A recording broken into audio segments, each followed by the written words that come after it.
Morning Uganda.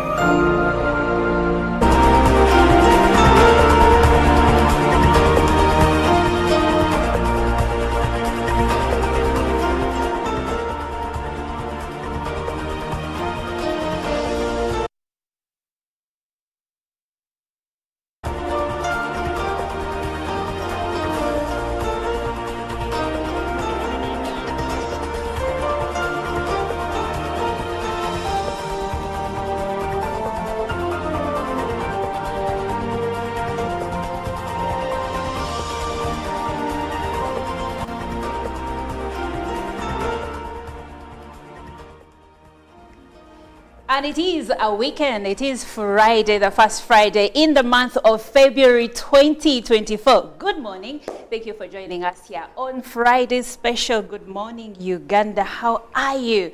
And how was your week today? Some of us are hopping into the weekend. Are you hopping into the weekend with me and with Chantal Olive Akandinda and Jerome Paul Sonko? Meanwhile, speaking of Jerome Paul Sonko, I am going to unveil the man, the author. Yes, good morning. Good morning, Olive Monica Najima. Good morning, Chantal Oliver Candida. And good morning, Fiona. And well, good morning to our dear viewer. It's Friday. We are in for a mood. I did say this 2024 is going to be a good year. So I'm taking it step by step. I'm making sure that every little day I'm enjoying, I'm energetic, I'm feeling the vibe. And it's the Tisati era. So you have to make sure that you get clad into the vintage. And you know, oh wow, the vintage. I like that. And you know what's more exciting? By the way, I'm also doing a vintage something over here, right? Matakonko. Oh my goodness. Anyway, we are happy and excited to be with you here. And of course, as we start the month of love, we have so many conversations to have with you, especially for you that is married or who is planning to get married. How can you make sure that you have a blissful marriage? These are questions I would like for you to ponder on, but also prepare your views because we'd like to hear from you a bit later on here on Good Morning Uganda. Now, Sonko's shirt gives me the vibes of being on the beach, you know, sipping pina coladas and whatnot. Santorini. But I don't know. Santorini, Maldives. And then there is Chantal Olive. Good morning. Good morning, Olive. How are you today? I'm lovely. How are you? I am in the weekend mood, as you can Oh, tell. I've not missed that. I'm very excited and I'm hoping that our viewer is doing pretty well. For themselves, it's a bit chilly in some areas, so please stay warm. But it is Good Morning Uganda Friday special. Welcome to the weekend. We start the weekend on Thursday evening. But we bring it to you on Friday morning. Welcome to the show. And then it's been 1 week since the primary leaving examination results were released. Many parents yesterday started visiting different centers for selections to see which secondary schools their children may be joining. So children are now transitioning from one level of education to the next level of education. And of course, on Monday, the academic year for those that are under the Uganda National Examinations Board syllabus will be starting, and later on we will be having a conversation with holiday makers to tell us how they are ready for a new year of school, but also for a new class and a new term. Are they ready? But what have they been up to this holiday? That and more will be coming up later on Good Morning Uganda. So we have so much for you to unpack. Please don't go anywhere because honestly, where would you go? Where? It is Good Morning Uganda, and being Friday, we have the Friday special, so much that is gathered for you. But now, yesterday, Lago Hospital, I don't think it had a good day because a court ruled that it pays 50 million shillings to a mother whose child allegedly died after birth, but then the mother was not given a body. So the mother went to court and court ruled that the hospital pays 50 million in damages, and that one of the charges was that Mulago Hospital withheld information from the mother and abused her right to access to information regarding her child. Jerome Paul, we've been talking about this story right before we came on set. Now, you know when you go to the hospital, let's say for a woman to give birth, after 9 gruesome months, now you're expecting to carry a baby, bundle of joy, right? Indeed. And then you deliver, C-section moreover, painful and gruesome at the same time.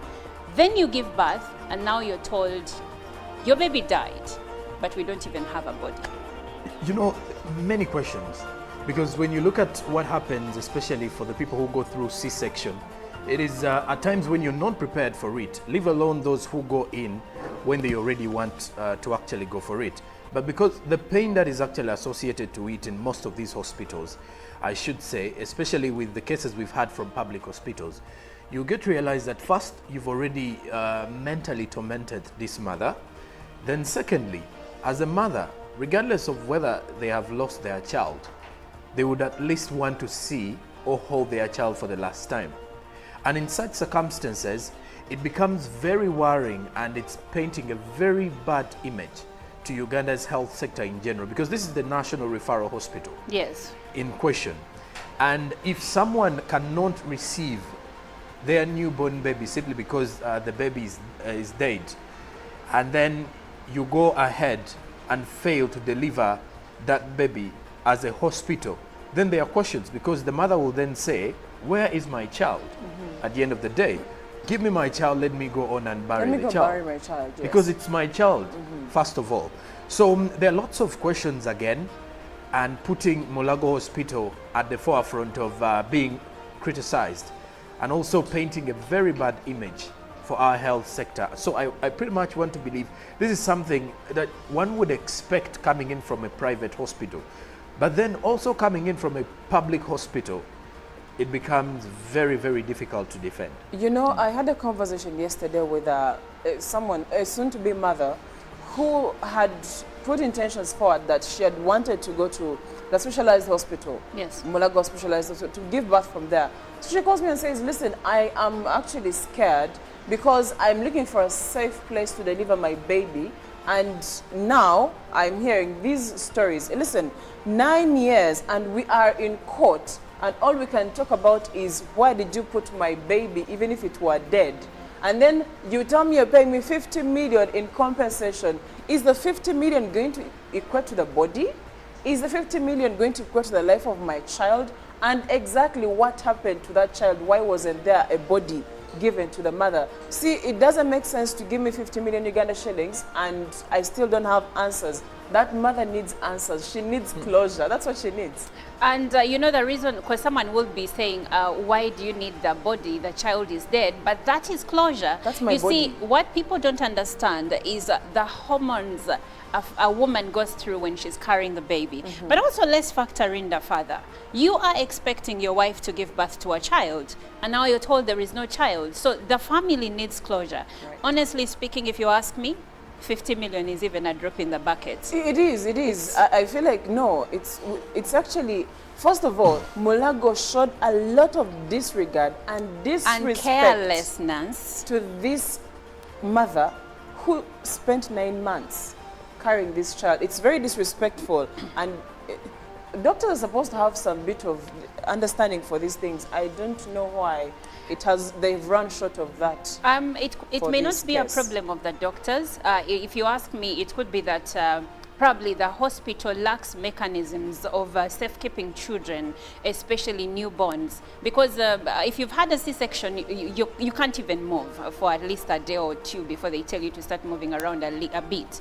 So hospitals need to ensure that there is security at their premises, that there has to be proof that whoever walks out with a baby, whether stillborn or alive, is actually the rightful parent of that child. Yes. Because you cannot tell patients that, oh, we are sorry you had a baby who died, but we don't have a body. I've also had a case before of a mother who had twins, and then she was told one of the twins had passed on, but then there was only one alive baby and the stillborn baby never presented. So if people go ahead to allege that these babies are stolen when alive and the hospital can't really prove that that is not true, then it puts the hospital in really not a good light.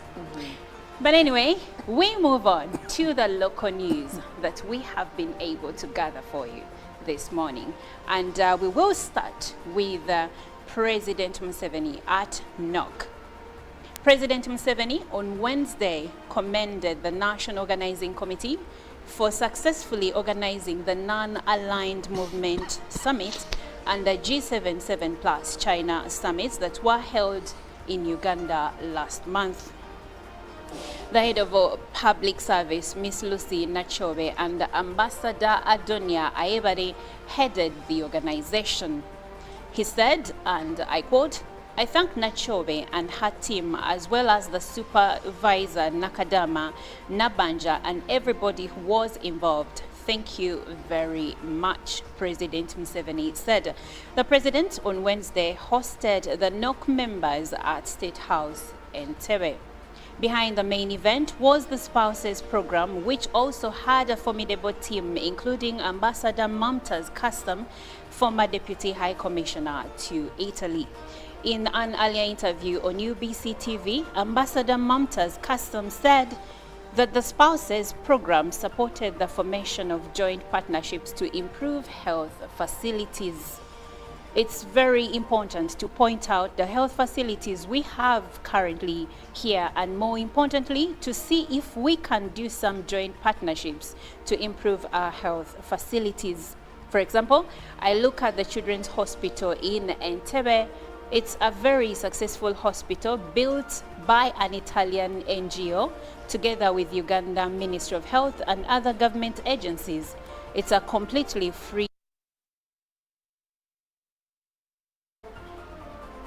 And moving on, the Prime Minister of Uganda, Right Honorable Robina Nabanja, has held bilateral talks with the Italian Deputy Prime Minister and Minister for Foreign Affairs and International Cooperation, Right Honorable Antonio Tajani, on strategies to bolster strong partnerships between the two countries.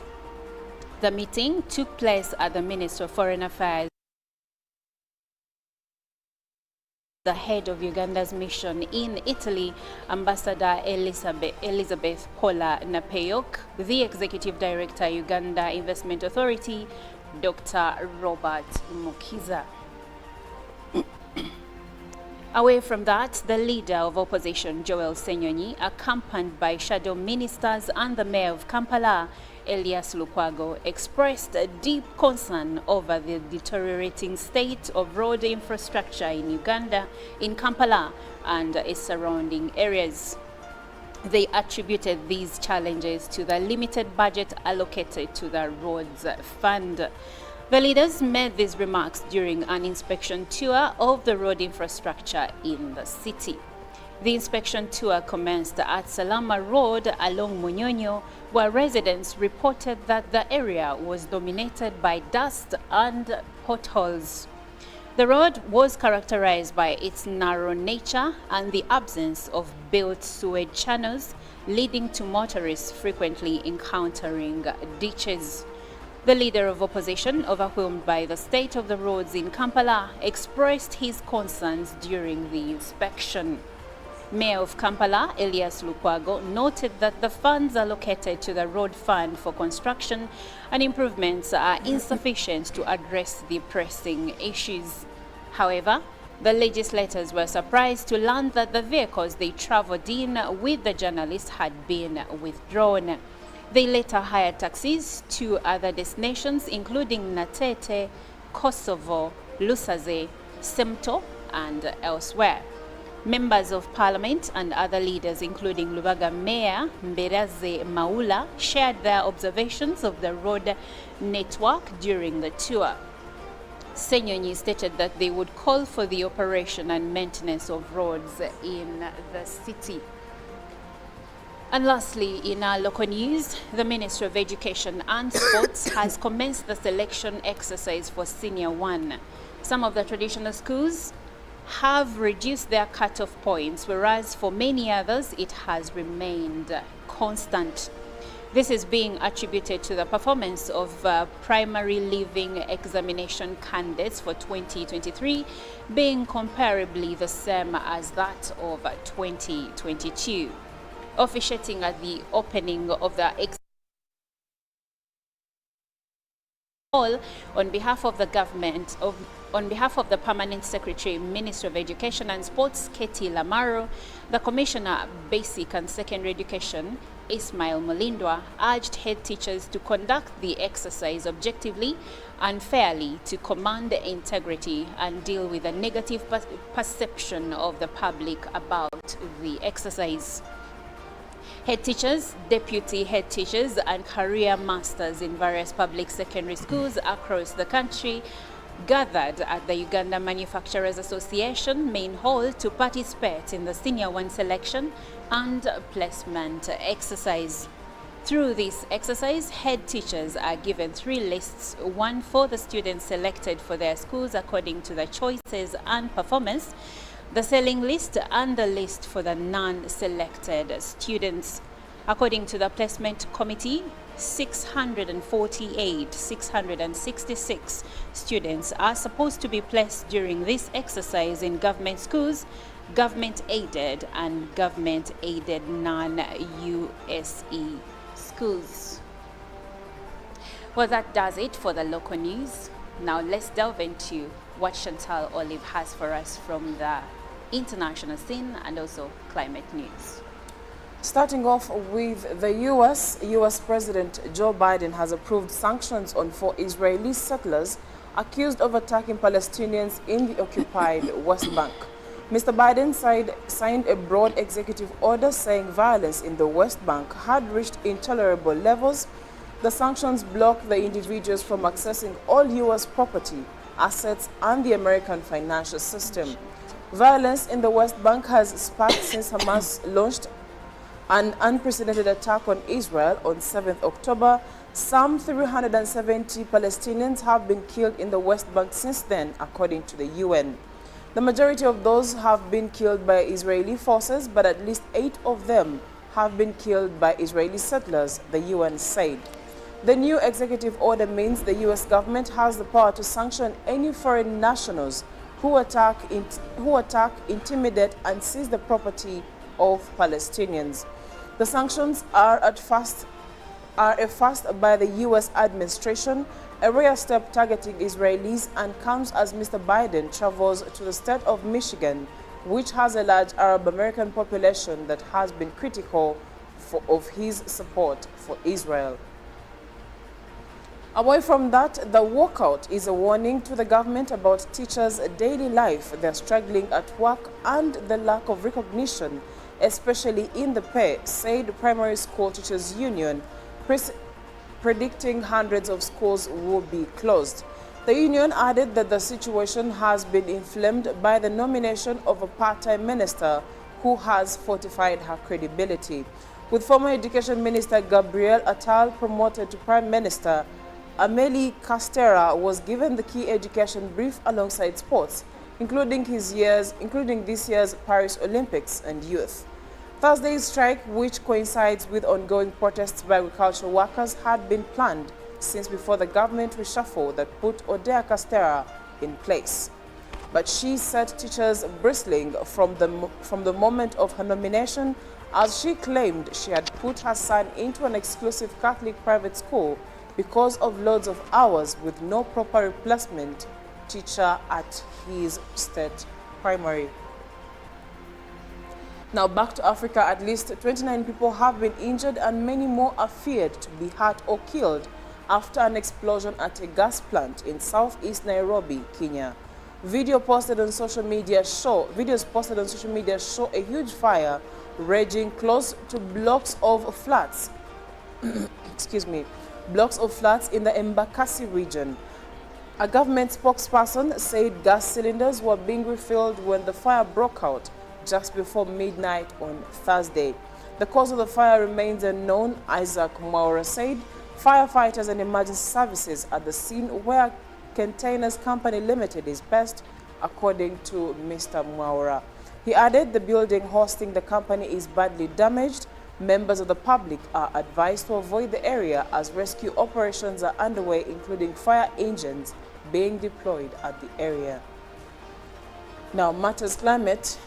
Climate activist Greta Thunberg went on trial on Thursday for refusing to leave a protest that blocked the entrance of a major oil and gas industry conference in London last year. Thunberg, 21, was among more than 24 protesters arrested on October 17th after preventing access to a hotel during an energy intelligence forum attended by some of the industry's top executives. The Swedish environmentalist who inspired a global youth movement demanding stronger efforts to fight climate change, and 4 other protesters face a 2-day trial in Westminster Magistrates Court on a charge of breaching a section of the Public Order Act that allows police to impose limits on public assemblies. She and 4 fossil-free London protesters have pleaded not guilty. Thunberg and other climate protesters have accused fossil fuel companies of deliberately slowing the global energy transition to renewables in order to make more profit. They also oppose the UK government's recent approval of drilling for oil in the North Sea. For climate news and what is happening across different parts of the world. Thank you, Chantal. Now, in the world of the press, Jerome Paul takes us there to see what the New Vision, Daily Monitor, but also Daily Nation and the Citizen from Tanzania, what do they have for us this morning? Well, the New Vision is highlighting tight cut-off points for Senior 1 students, top schools to take more students. Details of the same in today's New Vision. President Museveni launched the Non-Aligned Movement and G77 organizers. Read about that in today's New Vision. Parliament has okayed 4.6 billion shillings for UNEB examiners. This is in regards to the pay rise. Read about that in today's New Vision. Now, 2 trillion Ugandan shillings rural electricity project kicks off. How about that? New Vision is giving you more. Husband drags wife to court over chicken. Interesting. Then in the other series, Katumba joins army after Amini's fall. Read about the Tarehe Sita celebrations. Magogo among lauded for uniting Muslim factions. That is within the New Vision as well. As also Vision Group launches. That is within today's New Vision. Now the Daily Monitor is highlighting the Senior 1 points needed to join top schools. Look through the cut-off points for this year's Senior 1, and then also government seeks 76 billion to combat raging cattle disease. In the other news, courts to close ahead of judges conference.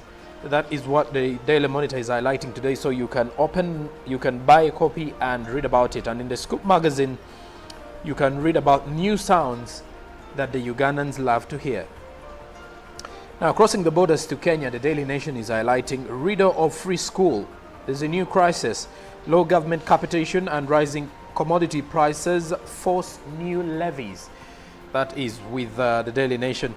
As the chief CJ Kome under siege, pictorial of the CJ at the top of the Daily Nation today. Then opposition members of parliament want a refund of housing levy. In the other news, 50,000 interns yet to secure public jobs. State farms pressed to absorb entire group. Then you can read about football. Hosts and Nigeria among favorites in the quarterfinals. Nigeria will be taking on Cote d'Ivoire, as the hosts will be taking on Angola in this particular encounter. Then further and beyond, DPP sets in motion transfer of Kenyan fugitive to the US as return of ruthless Kanjo spreads fear in Kenya. Lastly, the Citizen newspaper, that is south of Uganda in Tanzania. Experts predict good year for local financial markets. These are high expectations of a 225 billion Tanzanian shillings growth. Samia wants commercial cases expedited. You read about that in today's Citizen. Mwinyi, ministers who opt to quit should be truthful. That is a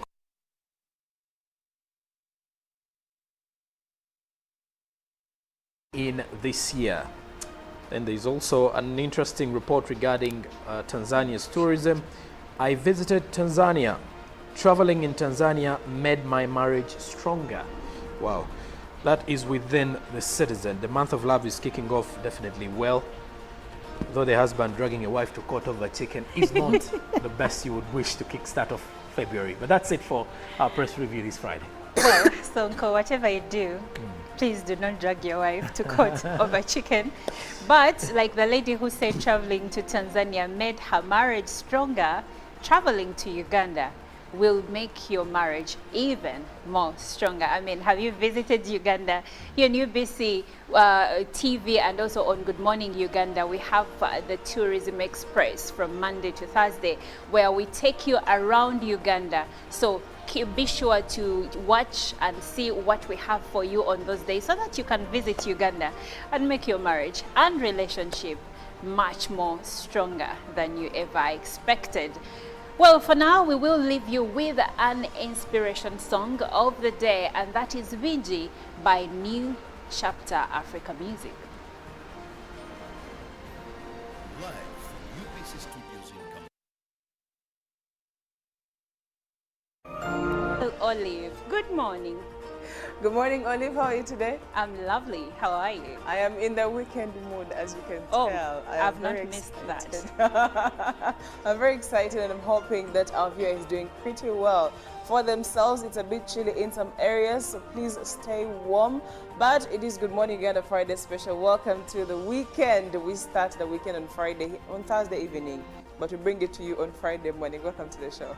And then it's been 1 week since the primary leaving examination results were released. Many parents yesterday started visiting different centers for selections to see which secondary schools their children may be joining. So children are now transitioning from one level of education to the next level of education. And of course, on Monday, the academic year for those that are under the Uganda National Examinations Board syllabus will be starting, and later on we will be having a conversation with holiday makers to tell us how they are ready for a new year of school, but also for a new class and a new term. Are they ready? But what have they been up to this holiday? That and more will be coming up later on Good Morning Uganda. So we have so much for you to unpack. Please don't go anywhere because honestly, where would you go? Where? It is Good Morning Uganda, and being Friday, we have the Friday special, so much that is gathered for you. But now, yesterday, Lago Hospital, I don't think it had a good day because a court ruled that it pays 50 million shillings to a mother whose child allegedly died after birth, but then the mother was not given a body. So the mother went to court, and court ruled that the hospital pays 50 million in damages, and that one of the charges was that Mlago Hospital withheld information from the mother and abused her right to access to information regarding her child. Jerome Paul, we've been talking about this story right before we came on set. Now, you know, when you go to the hospital, let's say for a woman to give birth, after 9 gruesome months, now you're expecting to carry a baby, bundle of joy, right? Indeed. And then you deliver, C-section moreover, painful and gruesome at the same time. Then you give birth, and now you're told your baby died, but we don't even have a body. You know, many questions, because when you look at what happens, especially for the people who go through C-section, it is at times when you're not prepared for it, leave alone those who go in when they already want to actually go for it.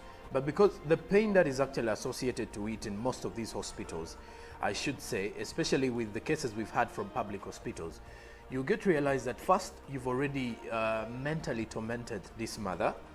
Then secondly, as a mother, regardless of whether they have lost their child, they would at least want to see or hold their child for the last time. And in such circumstances, it becomes very worrying, and it's painting a very bad image to Uganda's health sector in general, because this is the National Referral Hospital in question. And if someone cannot receive their newborn baby simply because the baby is dead, and then you go ahead and fail to deliver that baby as a hospital, then there are questions, because the mother will then say, where is my child at the end of the day? give me my child, let me go on and bury Let me the go child. bury my child. Yes. Because it's my child, first of all. So there are lots of questions again, and putting Mulago Hospital at the forefront of being criticized, and also painting a very bad image for our health sector. So I pretty much want to believe this is something that one would expect coming in from a private hospital, but then also coming in from a public hospital, it becomes very, very difficult to defend. You know, I had a conversation yesterday with someone, a soon-to-be mother, who had put intentions forward that she had wanted to go to the specialized hospital, Yes. Mulago Specialized Hospital, to give birth from there. So she calls me and says, listen, I am actually scared because I'm looking for a safe place to deliver my baby.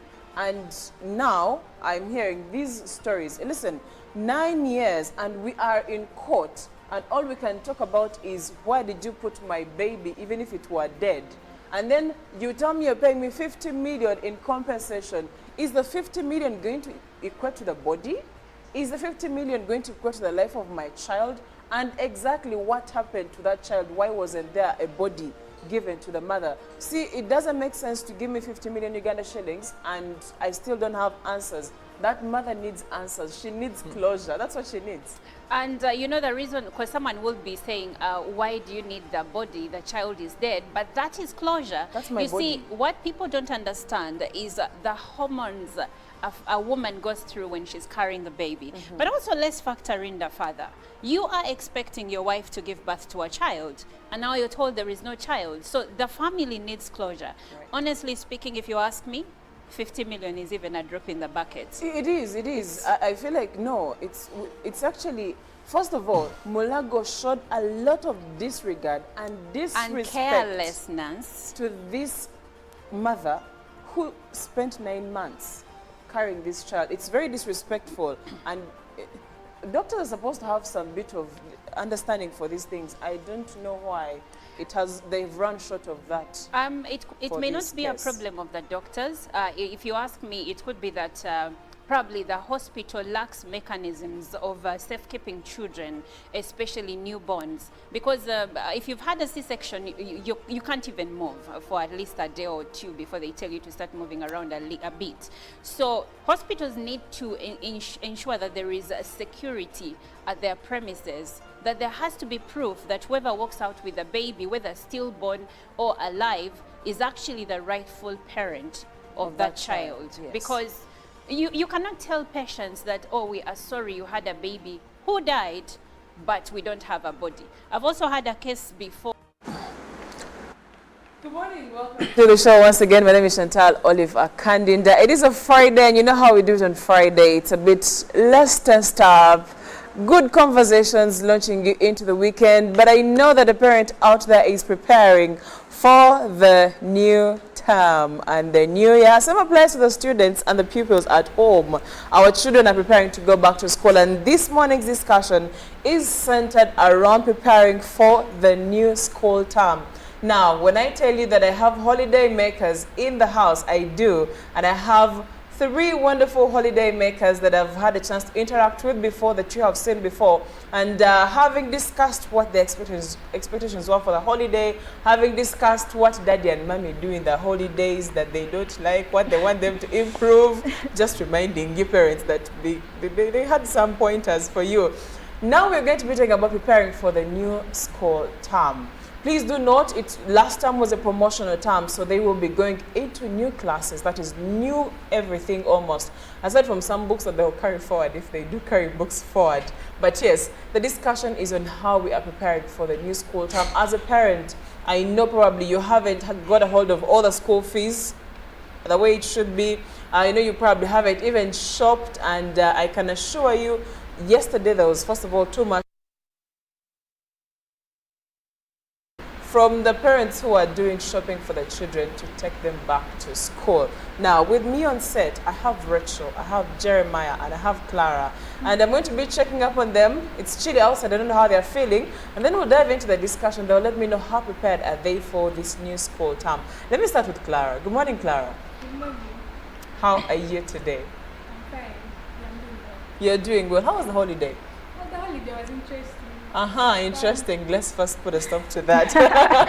Jeremiah, good morning. Good morning to you too. And to the viewers. Good morning, viewers. My name is Jeremiah Kwagala, and I go to Uganda Matters. And for my holiday, it was fun. That's what It I can was say. fun. I'm looking forward to hearing how the detail. Good morning. Fun, interesting, and somehow boring. But yeah. Okay, let's just go back to Clara. Now, Clara, tell me about your holiday, briefly about your holiday. Okay, my holiday was filled with a lot of things, yeah. Okay. I got to taste other foods. I got to spend time with my family. I got to walk, yeah. Did you prepare for the new school term? Did you get to travel like you had? Did you travel to? I traveled to Dubai. Aha. This month. What did you carry for me from Dubai? We shall talk about Listen, she just, in Luganda they call it kutete in Kenya. She just put me right there. Jeremiah, how was your holiday? My holiday was fine. I got to zone out of school, and I got to relax. Okay. Something better. Something okay. Yes. Rachel. My holiday was I like the annoying. interesting part, because interesting could mean interesting in a good way, interesting in a bad way. So, It was interesting because I mostly spent my time using the smart TV features, using the home Wi-Fi, and also it was annoying because I had to fight for the game, the PlayStation game with my little sister. So I had to fight for it, playing with a pad, and she doesn't like sharing with me her gadgets, but it was annoying somehow. it was annoying somehow. Well, you've heard it from the holiday makers. Briefly, that is how the holiday went. But we would like to know, when it comes to preparing for the school term, how prepared are they in terms of have they finished? Those who carried work at home, have they been able to revise? You know, and what would be the messages they would like to carry to or they would want their parents to know how especially from the holiday went, things that would enable them. Promotional time it was, so they will be going into new classes. And now my question to you, Rachel, first of all, would be, what class have you got in terms of shopping, not in terms of anything, but how prepared are you as a student for that new class? I've progressed to Form 2. What I've done, I've revised some topics which I've not yet Like studied. mathematics? Yeah, like mathematics, physics, biology and stuff.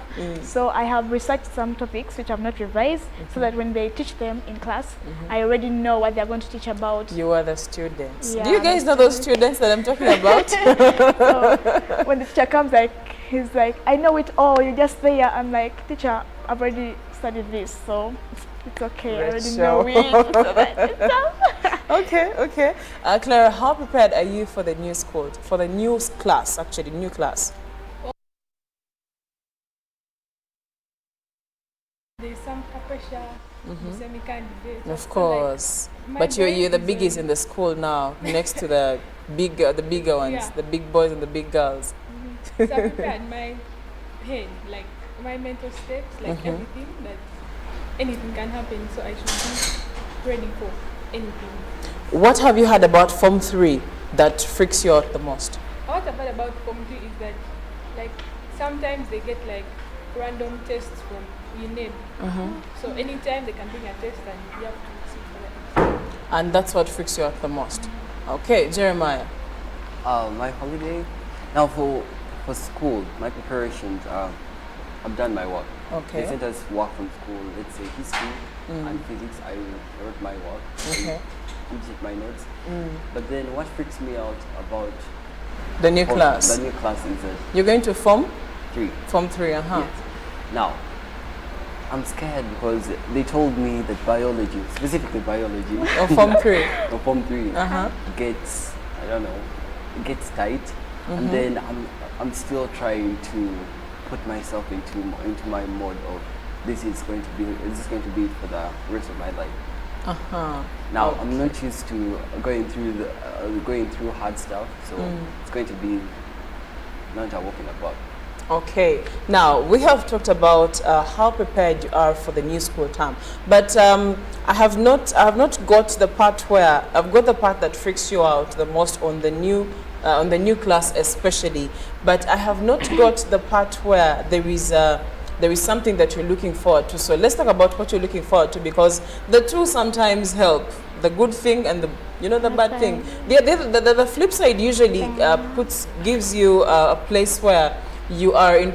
Sometimes the pressure is good because it keeps you grounded. Yes. I can assure you, I can attest to that. Even us here, I, for example, have an event to go and moderate. If I don't get the nerves, then I know I'm going to mess up that event. So if you're not getting a bit of pressure for where you're going, you're likely going to be too relaxed and you mess it up. So the pressure is good, or the tension is good. So what are you looking forward to? Now, Form 2 is a very dangerous class. So what are you looking forward to?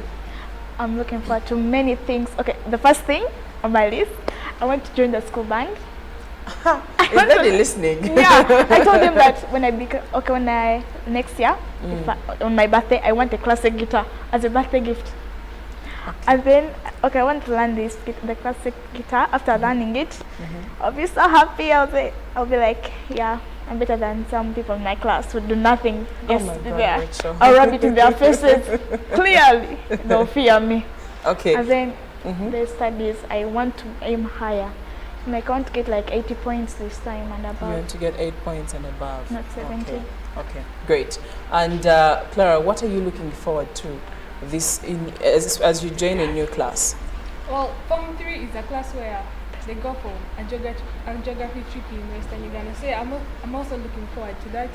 And also I'm also looking forward to the running up and down class. Yeah. It's sometimes fun, especially in examinations. Reading at the last moment. Well, for the trip, yes, the geography trip, I don't know which places you go to, but definitely the geography trip is usually a good one. And Jeremiah, what are you looking forward to as you join Form 3, especially about the class? Class, as I said, I want to put my head up straight. I want to be better. I want to improve myself in terms of academics, my friendships. I want to be a better friend. I know it's all about class most of the time, but being a better friend is also on my list. So I need to get a check on it. Okay, so now the golden question. How can parents make your preparation for the new term and the new classes better for you?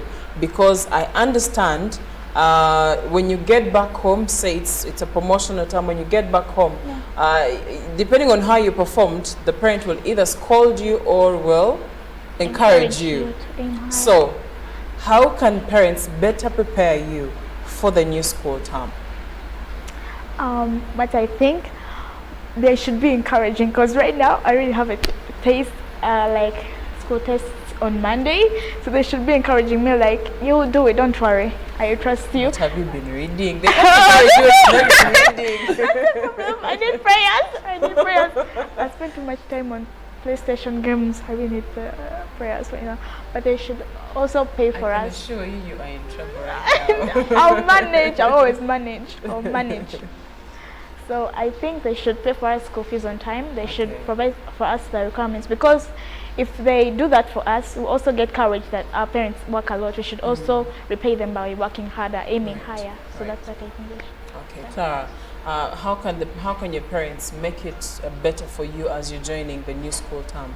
Well, I think the parents should encourage us and also be supportive. They should also come to talk to us, like if we have any challenges or not, like especially candidates, like they need the talks more, and they need help from their parents. Okay, Jeremiah. Now, it's even about preparation.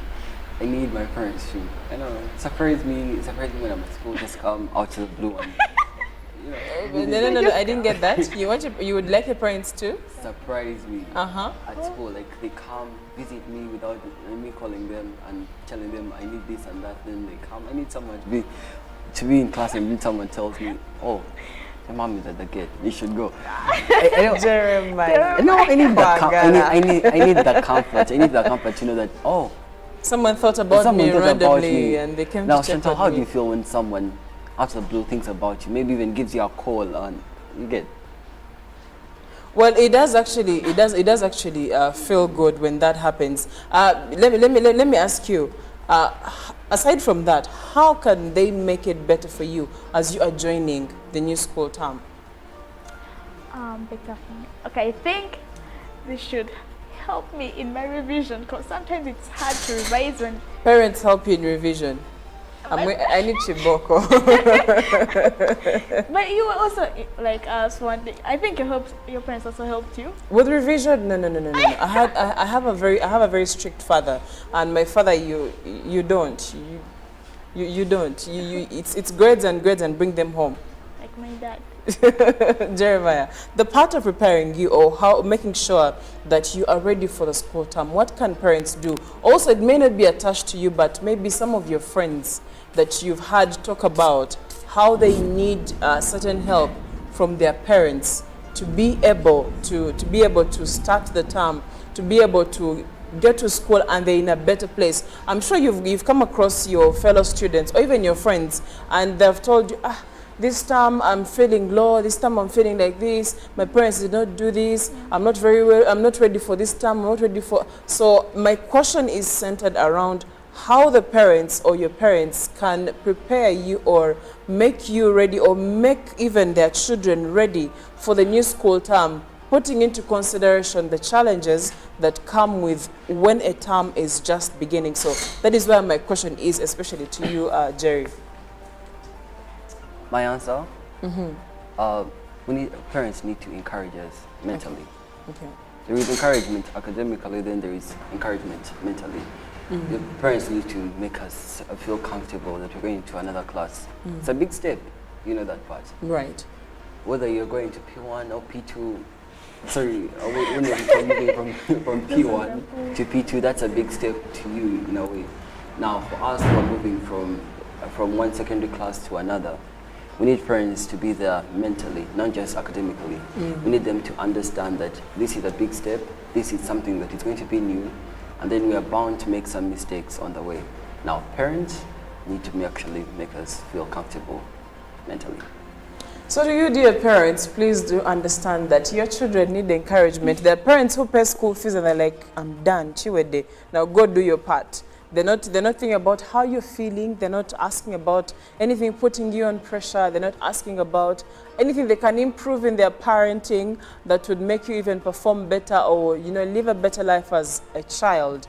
And that is where when you interact with most students or most people, they'll tell you, I wish my mom or my dad was more concerned about some of the things that actually matter. And to parents, especially now for us who have grown up with parents that are, first of all, really strict and very, I don't want to use, there's certain words I don't want to use, but we know that when a parent pays school fees, they'll tell you, that's done, that's it. And you don't have anything else to say, maybe school fees, and then shopping, and then maybe pocket money if you do get, and that will be it. Go and study. So, the new term is here. What are some of the things that have been happening previously that you wouldn't want to see happen this new year, first of all, and new school term and new class? Let me start with you, Clara. Things that have been happening before that you wouldn't want to see happening now as you are going ahead to start your new class.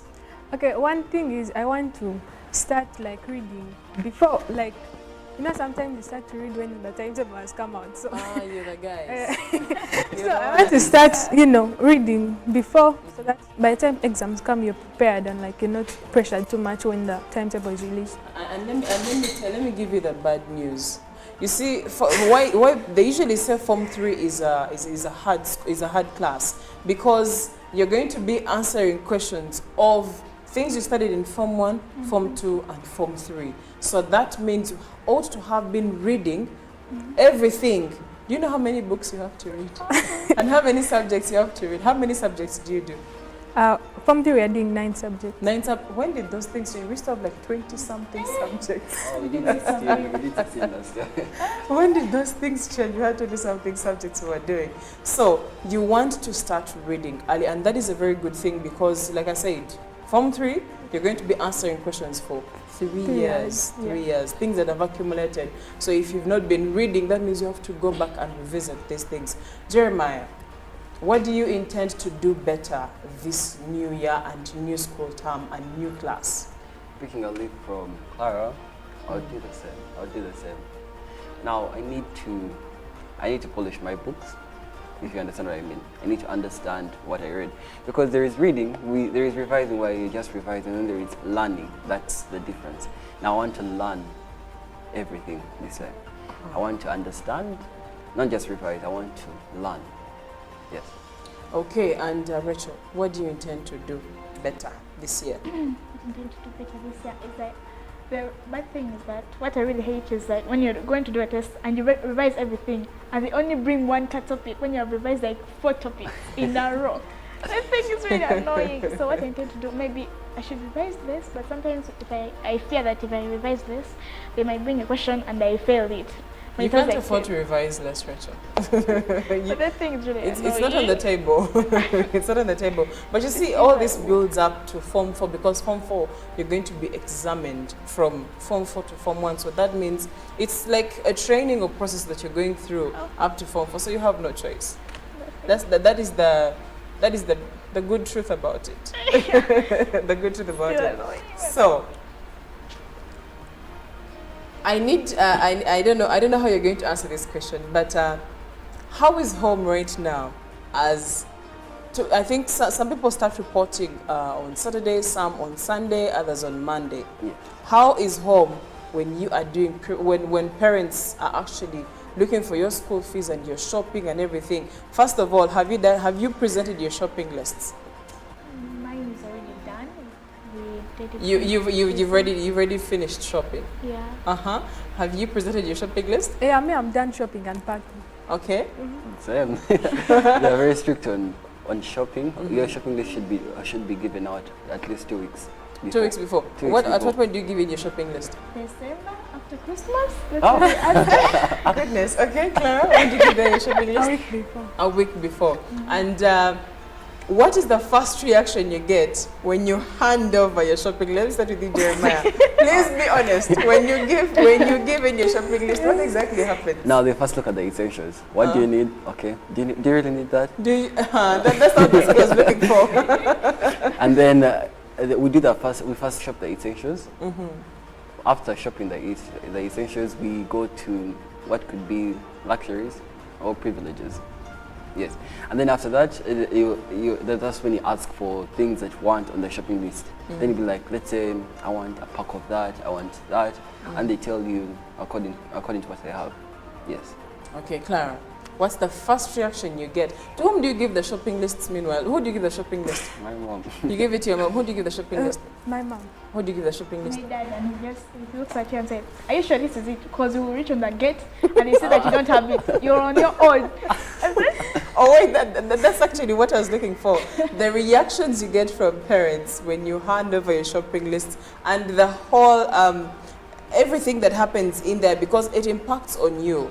And for some of your fellows, sometimes things do not go well. So that's the part I was looking for, and what parents can do better, especially after receiving the shopping lists. That's the part. So you give your shopping list to your mom. Yeah. And what's the first thing she tells you? What's the first thing she does when she receives the shopping list? Okay, she asks if everything is there, because like she doesn't want you to reach like the supermarket and then you start picking things that aren't on the list. Yes. So she has do you attach prices when you're doing the shopping list? No. Yes. You attach the prices. I have to put the product, quantity. the product quantity and the price. But I give a general price because we shop from anywhere. Now I give a general price and then I give us a total. Yes. And then I also put things that I may need to buy from school. Let's say I need new uniforms. I need to put that I need new uniforms. So she keeps in mind that he needs new uniforms. He needs a new uniform. Yes. Now for you who grows tall every day, did you buy new school uniforms every term or every year? No, but I've been buying here and there. But I need, like, let's say I need new pants. Usually it's the pants. The trousers, yes. Usually for the tall ones, because 1, 2, 3 it's in your ankles. 1, 2, 3 it's in your ankles. So Clara, first thing they ask you is, have you put everything on the list? Yeah. What happens when you reach and you're like, mommy, you know what? I have seen this particular pack of biscuits. I thought we were not going to find it here, but I have seen it. Can I pick it? What happens? Side eye. Side eye, she said. And Rachel, what's the first thing that Daddy does when you hand over the shopping list? First looks at me with a serious face, not smiling. Looks at me, there's me. Are you sure this is everything?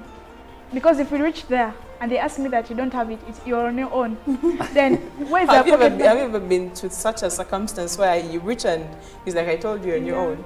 I forgot And my you were blanket actually at on home. your own. Yeah. My mom slapped me and I was like, Mom, you're embarrassing me. I was like, get what? You forgot, how can you forget your blanket? And I was like, oh, they say no. So how did that end? I got slapped that day and they was like, what? God save me. Sorry.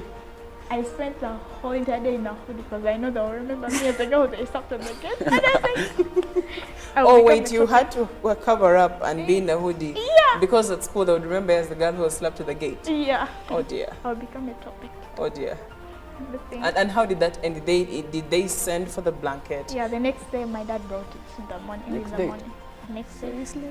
What do you use to So cover? I used that, using the bed sheet with a towel. Okay, it's very cold. Typical of an African parent teaching you that next time don't forget the essentials because don't forget. and how did the whole process make you feel, or do you think they could have handled it better? I think they would have handled it better without slapping me because that was not.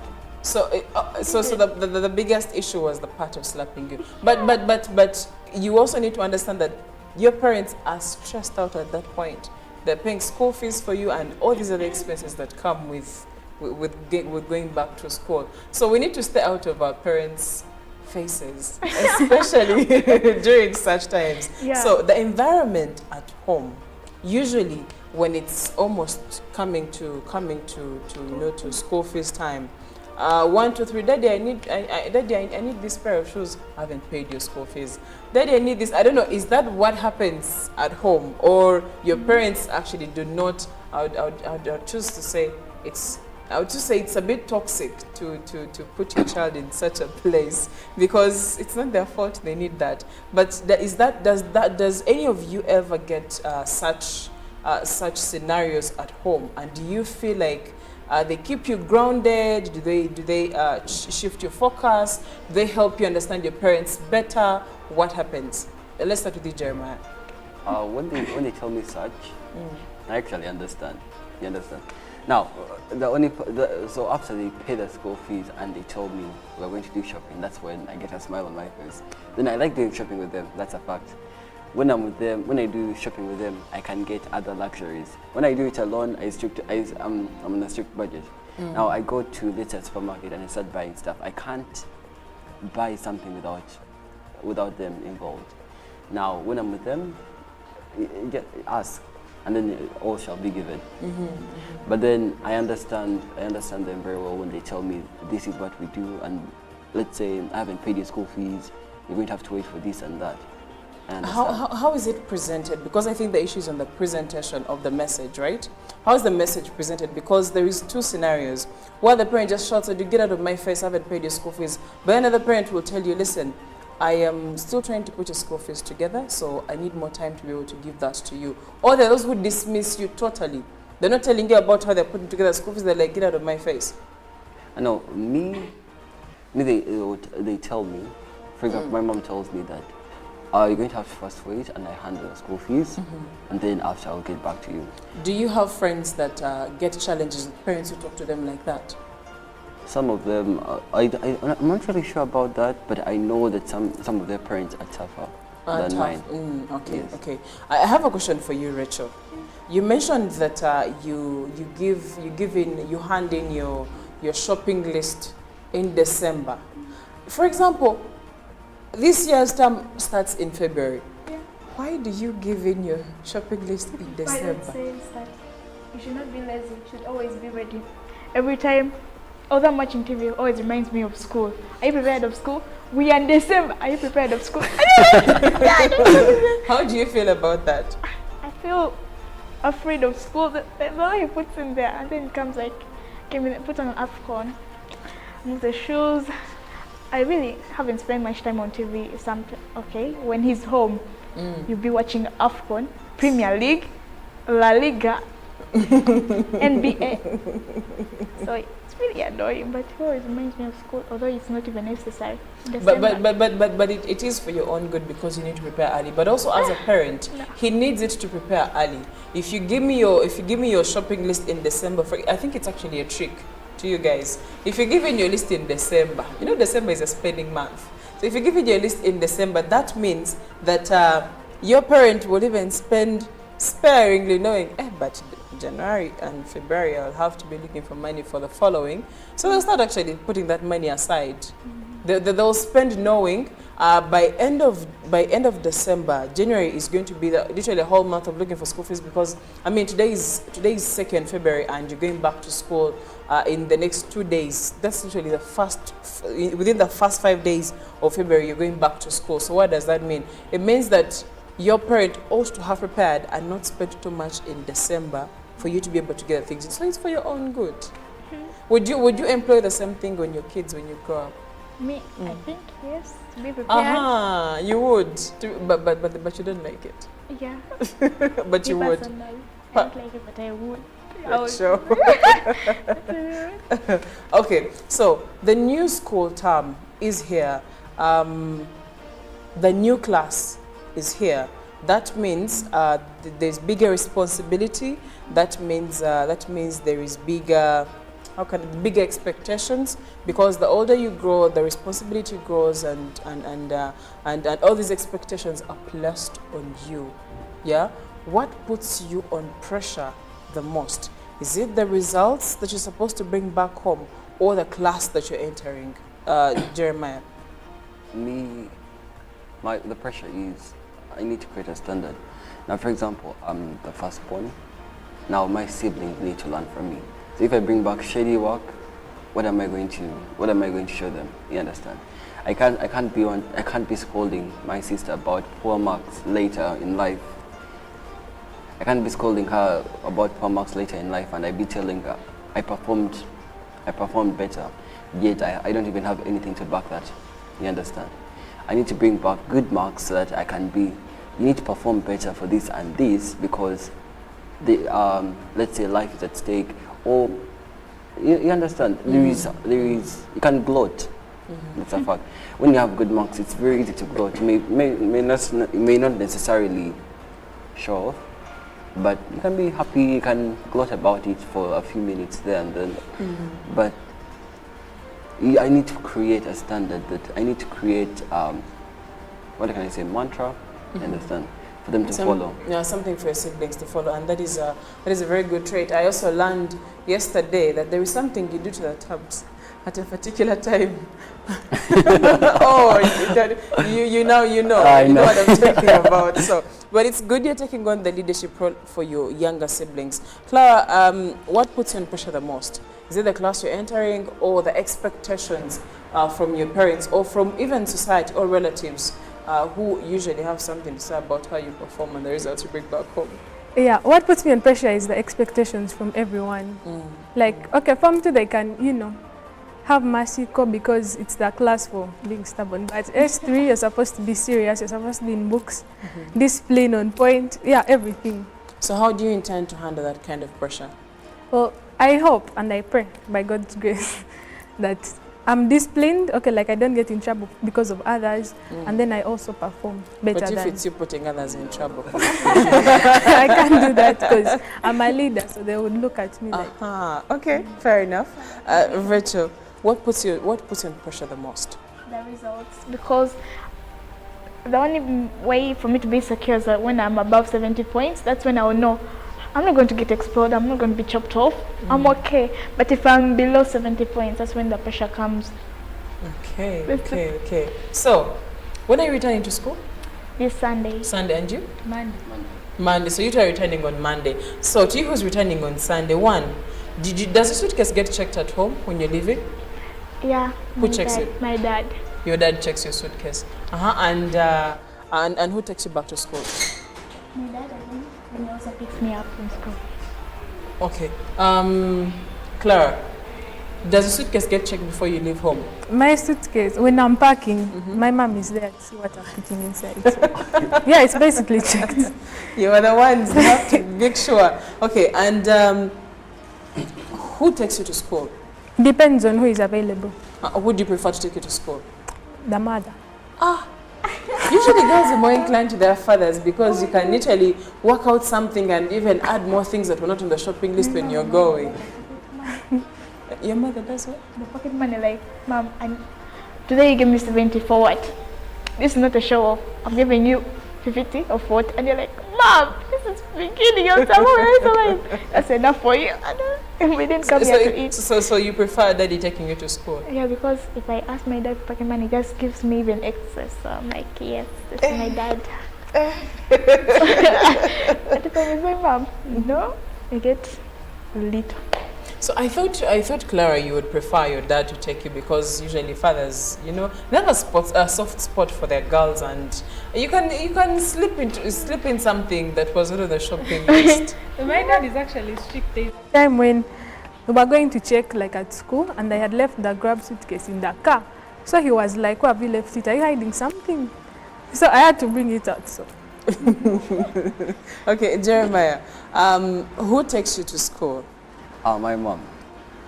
And does your suitcase get checked before you leave home? No. But I let them find anything that's not supposed to be there, you'll get it. From her? Yeah. So you know, even when you're parking, it's at the back of your mind, I can't take anything that will cause me trouble. One thing he says, don't ashame me and don't ashame yourself. So when I'm parking, I make sure that I put nothing that isn't supposed to be there. For example, I can't even dare park a jersey at my school. You're not supposed to park it, or you can't park it? I can't dare to park it because it's an illegal. Bracelets, for example, I can't wear bands.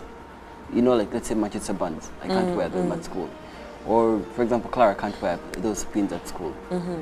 Yet at home, home is home. You can wear them, so that means you can't slip them into the suitcase and take them to school. Okay, we're coming to the close of this conversation, and I'm going to start with you, Jeremiah, at the extreme end. You're going to, first of all, if you have something to say to your parents, it could be a vote of thanks, for how they prepared you for the new term and what they're doing for you, and anything you're looking forward to, and something for your fellow students who are going back to school. Now, to my parents, this is a request. Please, you have the air. On live television, tell them. Now, No. later this year, I would like to learn photography. I'm actually serious about this.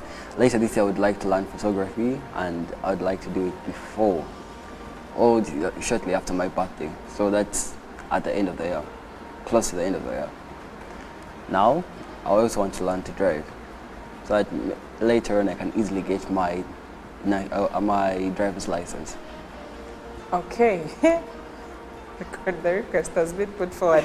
One word for your fellow students who are reporting back to school. Now, to the senior ones, it's going to be hard. I'm not going to lie about that. But the way you handle the hardships is the way it's not going to matter.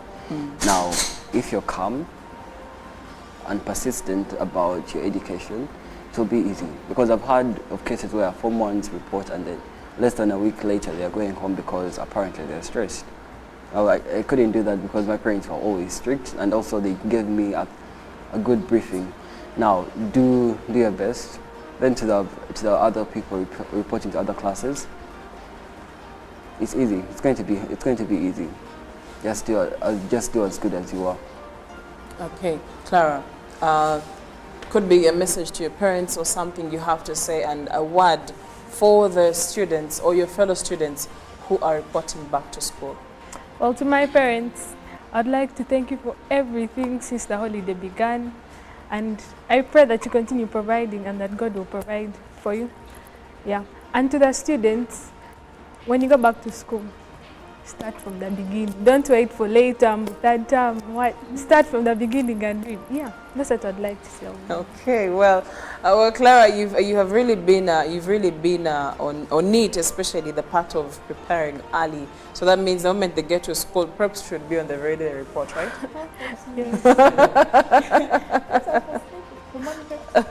So tell us this would be a parting shot. What would you would like to say to your parents, and what you would like to say to your fellow students out there as well? To my parents, I'm serious about this music thing. I really need to learn that guitar, and also acting. I want to go for acting lessons. I want to start acting when I'm still like in secondary, not when I go to A level. And to my fellow students, the form ones who are coming in, start revising now. Don't relax, because the moment you relax, if you're in a tough school where they cut you off or they chop you, you won't survive. You won't really survive. Okay, well, you have heard it from your fellow students and also from your children, if I may put it like that. And the new school term begins. We are expecting the very best out of them. But you know, among the things that have been talked about, or the conversation that we have had, you realize that there is need for some encouragement for the students as they go back to school, and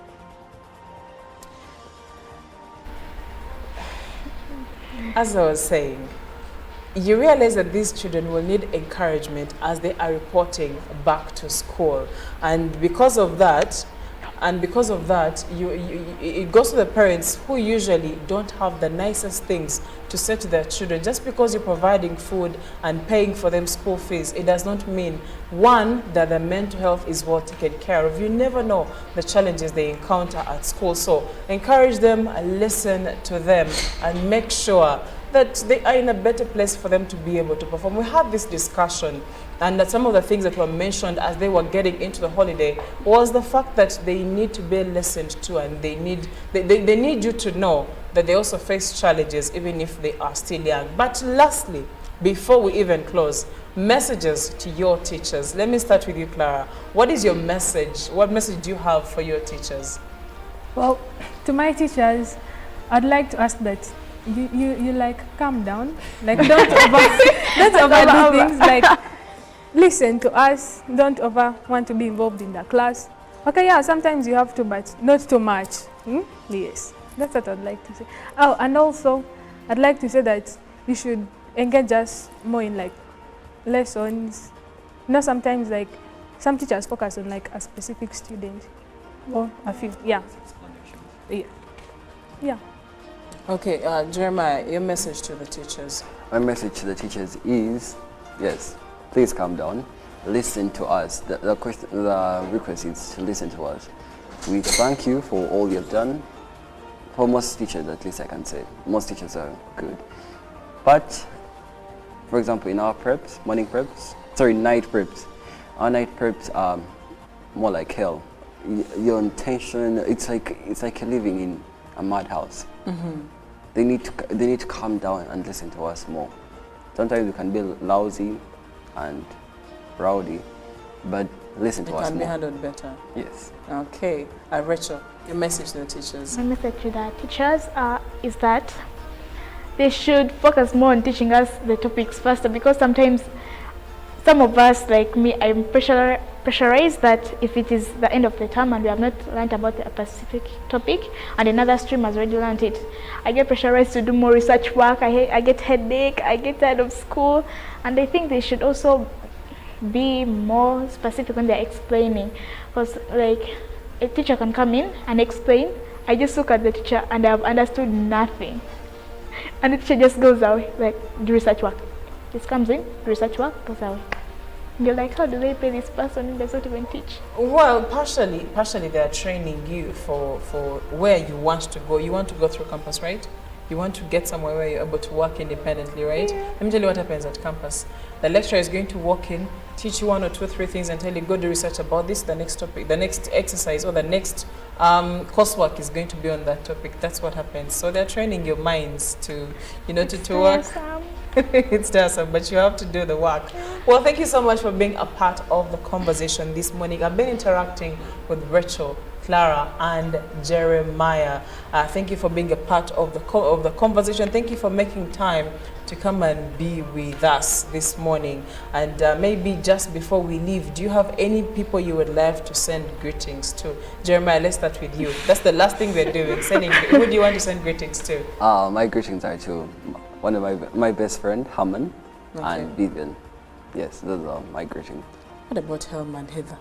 Oh, those are my sisters. They know I love them deeply. So let's send them greetings. Look at me opening a can of worms for you. No, they are my sisters and they know that I love them deeply. Okay, Clara, who do you want to send greetings to? I want to send greetings to Divine, who is watching, and also all my friends who are watching. Yeah. Okay, and Rachel? I want to send a message to my closest friend, Jen Vivian. Okay. I sometimes call her Viva, sometimes, just to tease her. Letitia, all my group mates, my cousins. Okay. Right now, I'm pretty sure they're not watching, they're actually sleeping. So even though I told them, have you seen me on this program? They say, yes, lying. Then I asked them, what have I been wearing? Black, something very pinkish. Okay. So, and that's my mom. That's for right now. My greetings to them. Oh, she sends her greetings to her mom. Okay. Well, thank you so much once again for being a part of the conversation. Thank you for coming. I do have someone here. This is Derek Gagamel. Derek Gagamel, where have you been? We have been missing you. We've not been hearing from you. And he says, good morning, Chantal. I like it when you bring students and we bring back the memories too. Those students of this era seem to be more privileged than our times, and that's please me, since children can't think of schools as prisons. That's a good thing. However, I should caution them to be more vigilant, not to be driven by pleasure and forget the purpose that brought them to school. Otherwise, good luck to them. Always, Cricket Derek Gagamel from Makindye Luofu. Thank you so much for weighing in. That's a message for you guys. Yeah. Have you heard? He says, let me repeat it for you. Be more vigilant, do not be driven by pleasure, and do not forget the purpose that took you to school. Now, speaking of purpose, this very morning, as we are getting into the next part of today's Good Morning Uganda Friday special, we are going to be talking about what prompts certain couples to commemorate their anniversaries on public mediums like billboards. Is it the purpose for which they got married? Is it in line with the purpose for marriage? Or is it the way we keep marriages flourishing? That is the conversation that is going to be coming up with Olive Monica Najuma and a very interesting person that I cannot wait to listen to. I'm not going to do the unveiling this morning. I would rather you see for yourself. My name is Chantal Oliver Kandinda. Thank you for being a part of the show. Thank you for watching, and well, stay tuned. Good Morning Uganda Friday special goes all the way till the hour of 9 a.m. So we are still here. Good morning.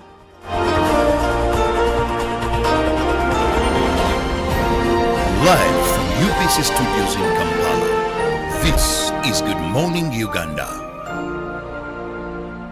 Pick of the day on UBC. One-on-one with Michael Jordan Lukomwa. A weekly face-to-face conversation focusing on accountability, inspiration, information, and sensitization of the public from the various sources, such as inspirational profiles. Having a disability is not inability. Every Friday 9 p.m., it's one-on-one with Michael Jordan Lukomwa. Don't you see anywhere that you would give a credit in the fight against COVID?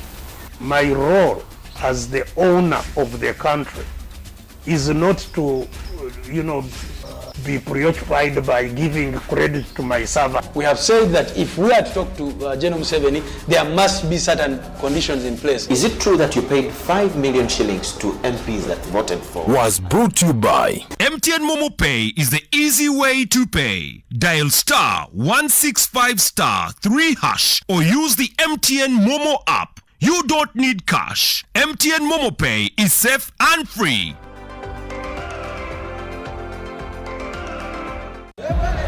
Well, welcome everyone to the biggest game on the continent. And you've got to just seize those moments and enjoy them as much as you possibly can.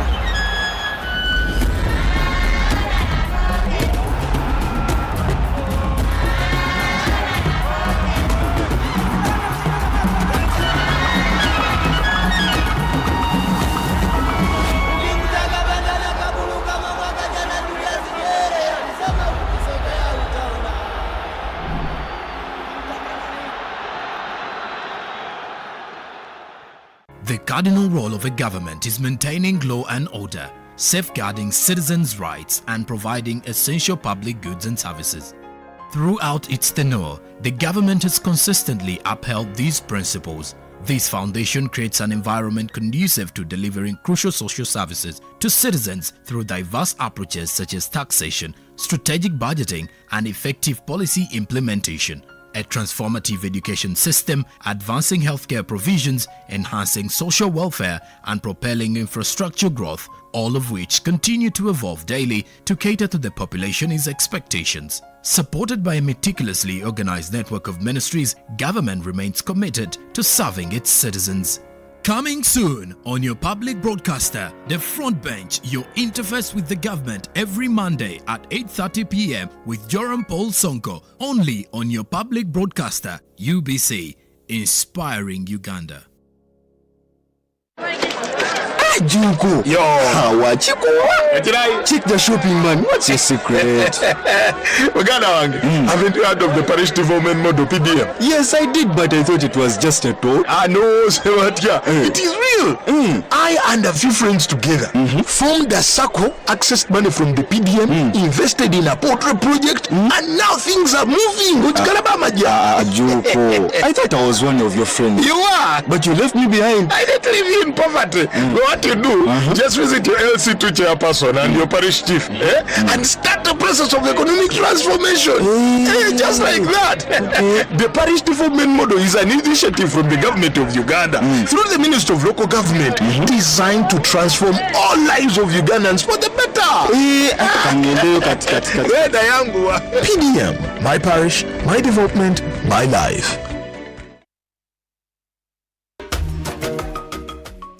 Amina gange ndetubona Kiranda Amina mu company eya WIB Uganda Limited ndi member. Wemba member company eno weyeida twalinga tutuli bulungi nga abashala abe wakawaka. Abashala abe wakawaka tuwemera kubaami baife nga bonkana abajamu nandanga twidi nti abashala tibakozesa ki nanda. UN Women weyeida yatuteekateeka yatwegesa okulunda engege nga abashala. Twatandika beno okudulunda n'okudirisa n'okolaki twafuna mu ng'abakyala ababujiri district. Abakyala ababujiri district so far tuli abakyala 14 abakola project eno eya WIB. Abakyala 14 twayawula mu sectors. Mulimu abakyala ba production abaliisa, mwaba abakyala ba validation abongera engege omutindo bayongerako omutindo, twaba n'abakyala ba harvesting aba harvestinga, twaba n'abakyala abakolaki aba marketing. Sector dona diri trained era didi kyedikola ki kyedikola. Project eno tufunyemu nga abakyala. Government yaife ne ya Uganda njebaza okujja kujanga batulingirira mu nga abakyala abana Uganda eri kujanga eturobingira ebibiina bingi. We have UWEB, baleta Parish Development Model, we have Myoga, byona biri kwida muki mu bakyala oba mu bantu abaki aba Uganda.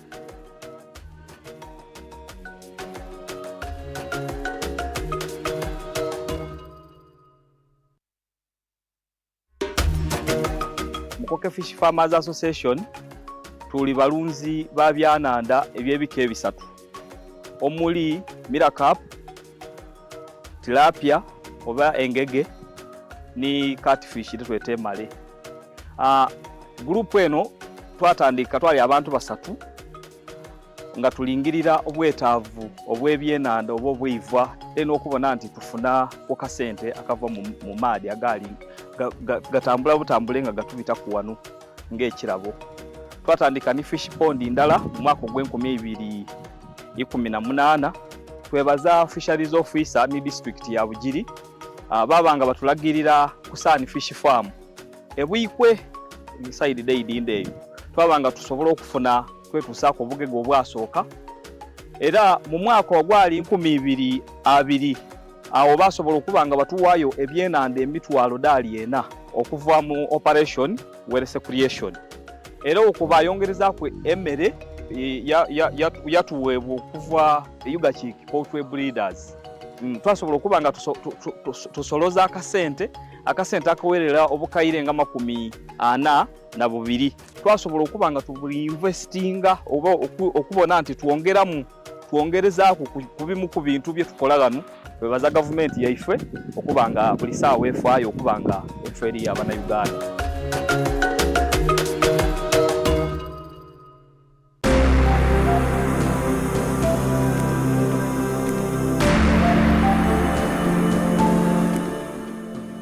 This Pleno, as the name prescribes, is the project for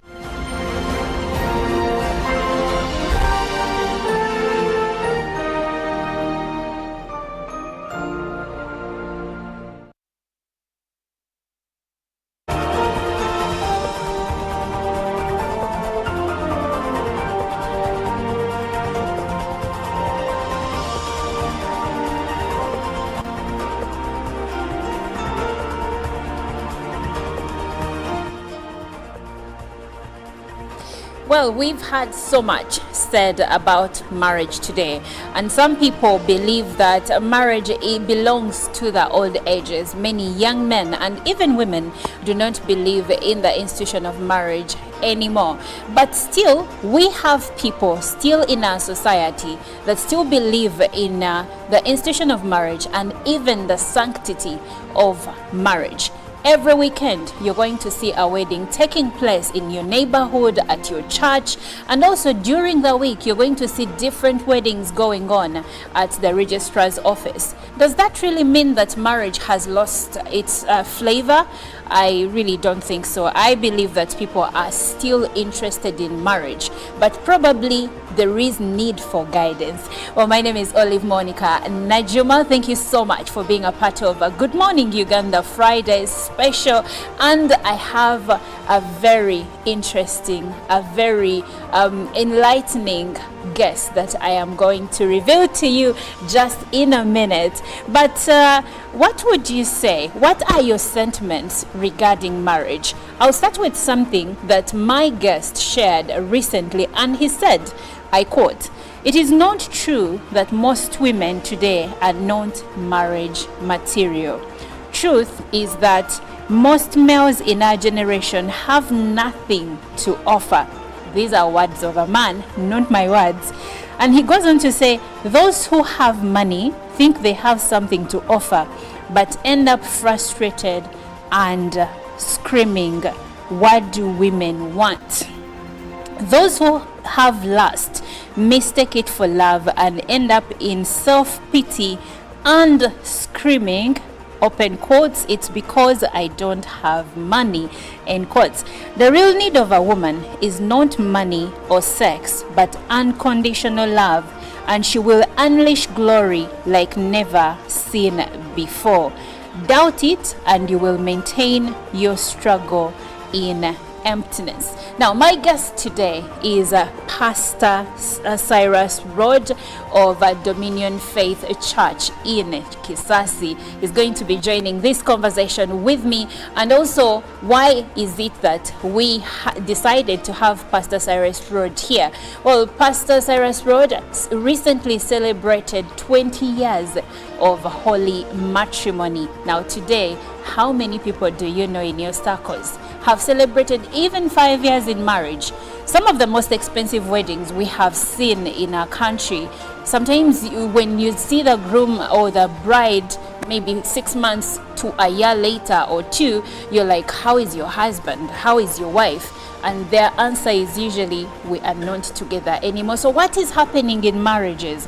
Why are marriages breaking up? Yet there are some marriages that are working out. So what has made Pastor Cyrus Rod's marriage actually work out? Would like to have this conversation with you. Please join us. We have already put a poll question on our Twitter handle, which our hashtag is UBCGMU. And so you can share your opinions on our Twitter handle, but also you can share your opinions regarding the same on WhatsApp number 0709 602 592. And the question we are asking today is, what could be the catch for certain couples to mark their anniversaries on public platforms like billboards. What could be the catch for certain couples to mark their anniversaries on public platforms like billboards? Now, if you plow or traverse the route that is going from Bukoto to Chisasi, I'm sure right before Chisota Road, you have seen a huge billboard that has Pastor Cyrus Road and his beautiful wife. And of course, they're talking about celebrating 20 years of marital bliss. Pastor Cyrus Road is also the host of Unlocking Marital Bliss here on UBC Television. Good morning, Pastor. Good morning, Monica. How are you? I'm so blessed. How are you? I am excited, first of all, to host you this morning. It's an honor. It's an honor too. Yeah. And of course, I'm excited again to host you because you speak about something that is very important in unlocking marital bliss. Yes. And it is marriage. Yes. Because like you've heard, many people in our society, the belief out there is that marriage is no longer worth it, especially among young people. Yeah. But now when I see the president last year celebrating 50 years in marriage, and now you're celebrating 20 years in marriage, what is the secret? I believe the secret is knowledge. Knowledge.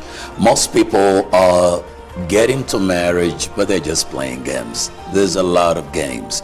People don't even know what marriage is. People don't even know why they get married. That's very important. Why you get married. Because most people, the moment you begin growing, puberty begins, your body begins to change, then you begin thinking about sex because your body is changing, and then when you begin thinking about that, you begin growing in and you believe it's part of growing up. I grow up, I finish my education, I get married, or along the way I get married. But do you even know what marriage is? Do you even have a clue what marriage is? And when you get married, why do you get married? Because if you know why you do something, you will always rule over anybody who knows how to do it. Okay, so now let's first go back a bit to your anniversary. Happy anniversary. Thank you so much. Actually, it's coming on. Oh, it's not yet? Not yet, so it's coming on. The celebrations are, it's a preamble. Okay. Celebrations have already started. But why the billboard? 20 years. The billboard, no woman should be loved in caves. Okay. No, no, no, no. You see, women, you were created to be adored, to be worshipped. That's why women are beautiful. God gives you stuff that any man would look at and say, there's a creator. You know, there is a creator, and that is what God does.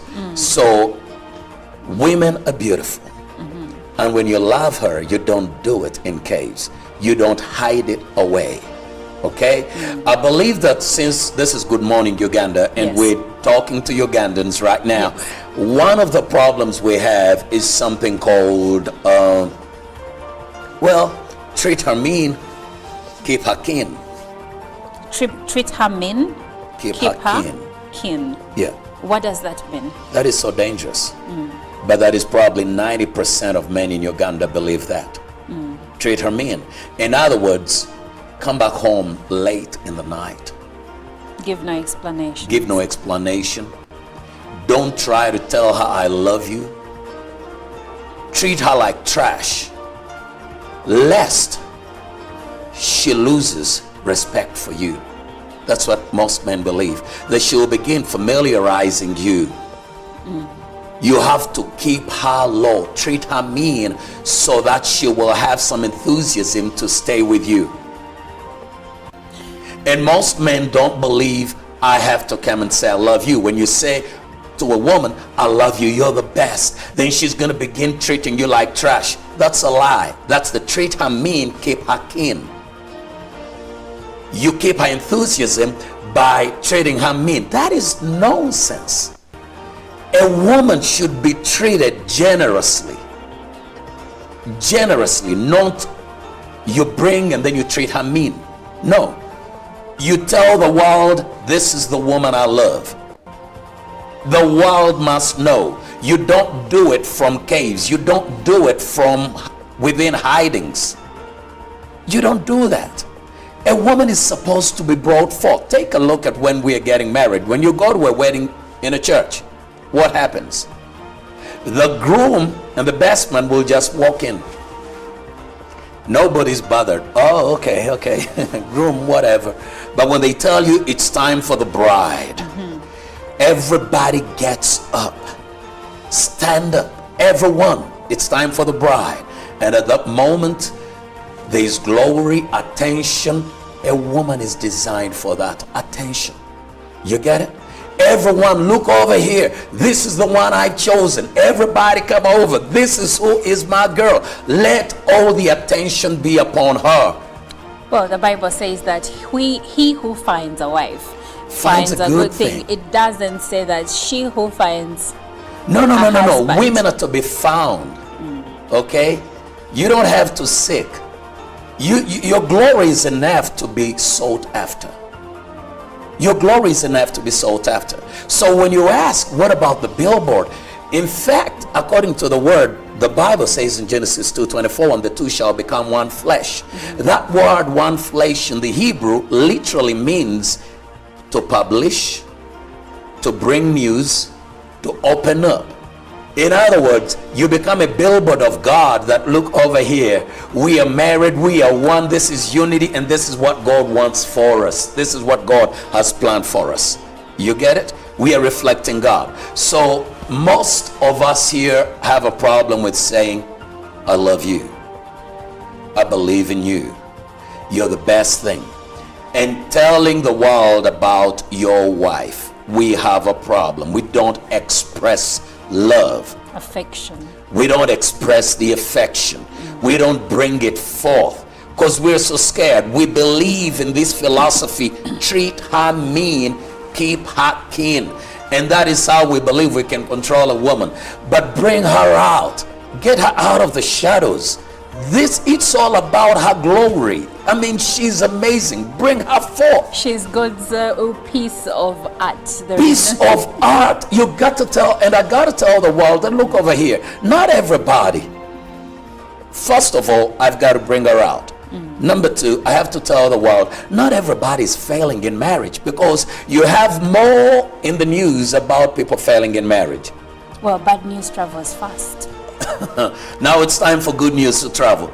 I want to let the world know that a man can love a woman like Christ loved the church. And that's what the Bible says. Men, love your wives as Christ loved the church. Now, the big question here is, do men really love their wives as Christ loves the church? And how does Christ love the church? Christ is forgiving. Christ is considerate. That is what the good news tells us. But when you go back, and we are supposed to pick the tenets of the Bible, the good news, and bring it into our relationships, even how we deal with our spouses and even our children. But today, like Pastor Cyrus has put it, there is this, for lack of a better word, it low-key feels like hatred between the genders. When you go online, let's say Twitter, most of the vitriol that is there against women from men, it makes me sad as a woman, but also it makes me sad as a mother of girls and an auntie, because I have nieces. I'm like, what has the world come to? Now, you said most men believe in being arrogant and mistreating their partners for them to have respect. Now, the question here goes, there have been conversations around the fact that we have done so much in this world today to empower the girl child. And in so doing that, we have forgotten the boy child. Now, going back to the issue of marriage, for instance, I am a Mganda woman. Growing up, you're raised to be a wife. You're taught how to be a wife. Even simple tasks like mopping a house, they will tell you a husband does not live in a dirty house. When you're learning to cook, they will tell you, cook like this, because men, the fastest way to a man's heart is through his stomach. Okay? Now, all of this is being done to prepare the girl child for marriage, even without them knowing. But who is talking to these men? Why is it that we have women that are ready and well molded for marriage, but the men are not? Actually, even the men are molded. Are they? They're just molded in the wrong way. Okay. They just are following the wrong pattern. For example, you get out, culture is telling you that you're going to be a man. Yeah. And what are you supposed to do? You sit back and let the woman do everything. That person is being molded in that pattern. Ah, okay. You get me? I see. Now, when you tell the girl child, hey, prepare yourself for your husband, we're training women to literally be more of slaves than those that are to be loved. Than to be partners. And to be equals, to be partners. You get me? Back home, I have 3 boys, I have a daughter. Yes. They all do the same work. work. Who is the eldest? Where It's a does boy. It's a boy. The daughter is round about the middle. Okay.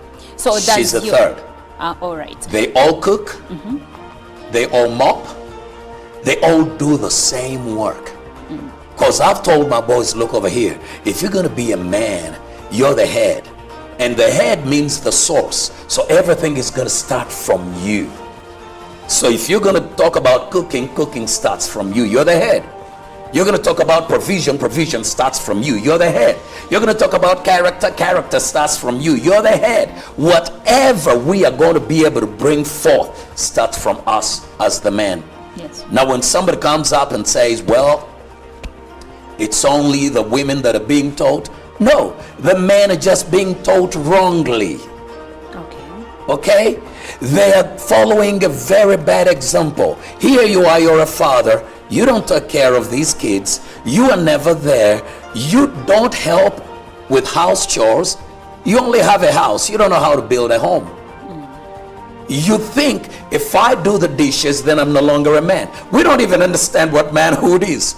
We think manhood is about cross your legs, sit in the chair, and have some female being that is able to serve you and just obey whatever you say. That is not being a man. I like that you mentioned the word obey, and now I'm going to go back to our brothers in the church. Yeah. I have had stories of women married to our brothers in the church, Yeah. and some ladies who say, I dated a Christian boy, I don't want to go there anymore. Why?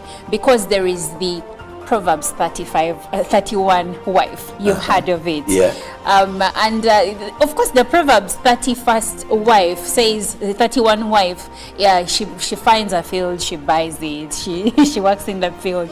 And most of our Christian brothers expect that kind of wife. And the question is usually, what are you doing as the man when you get the Proverbs 31 wife? But also on the obey part, when men say obey, be submissive, what does that mean?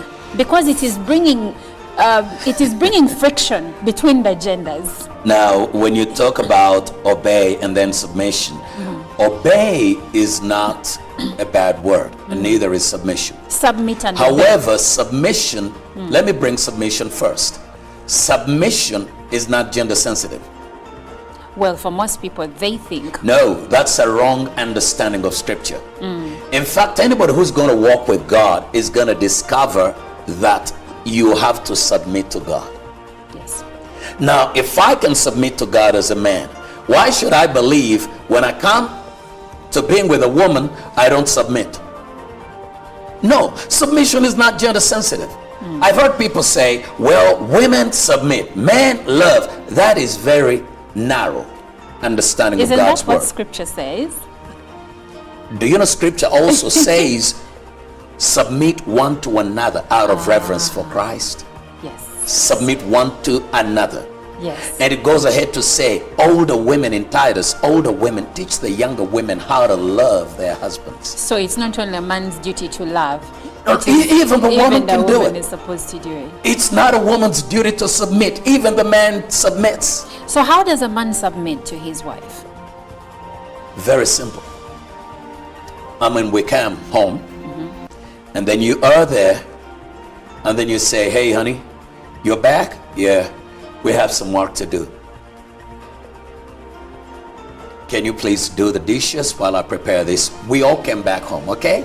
Can you please do the dishes while I prepare the meal? And I say, no. I'm going to sit in the chair. I'm so tired. I've gone through a lot. I can't do that. I'm a man. No. Boss, you're a boy. Okay? Let me be honest with you. We all work. We all get tired. We all do this. Why do we believe it's a woman's responsibility to do the dishes and do the food? No. We together build the home. We share the house chores. We work together. We all work. But the only problem is we still believe that if a man is going to submit, then he's not a man. We think that's not manhood. No, look, I'm a man, 20 years. I'm a man. My wife adores me. I do the dishes. I bathe the kids. I've done all this until they're grown-ups. I've prepared food for them when she's not around until they're gone. That's part of submitting one to another. Why do I have to say, oh no, I'm a man, this is why I don't do that, I'm a man? That's being a boy. Because a real man is a servant. A real man serves. Now, if I love you, I will serve you. I will submit to you. The only problem is this: most men are manipulated, and they don't understand submission either. They're manipulated. Manipulation is different from submission. How are they manipulated? For example, most males are so afraid. You get it? Let me give you an example. You start as a young boy or whatever, you see a lady and you approach them and you say, hey, lady, what's going on? I believe in you. Can I take you out?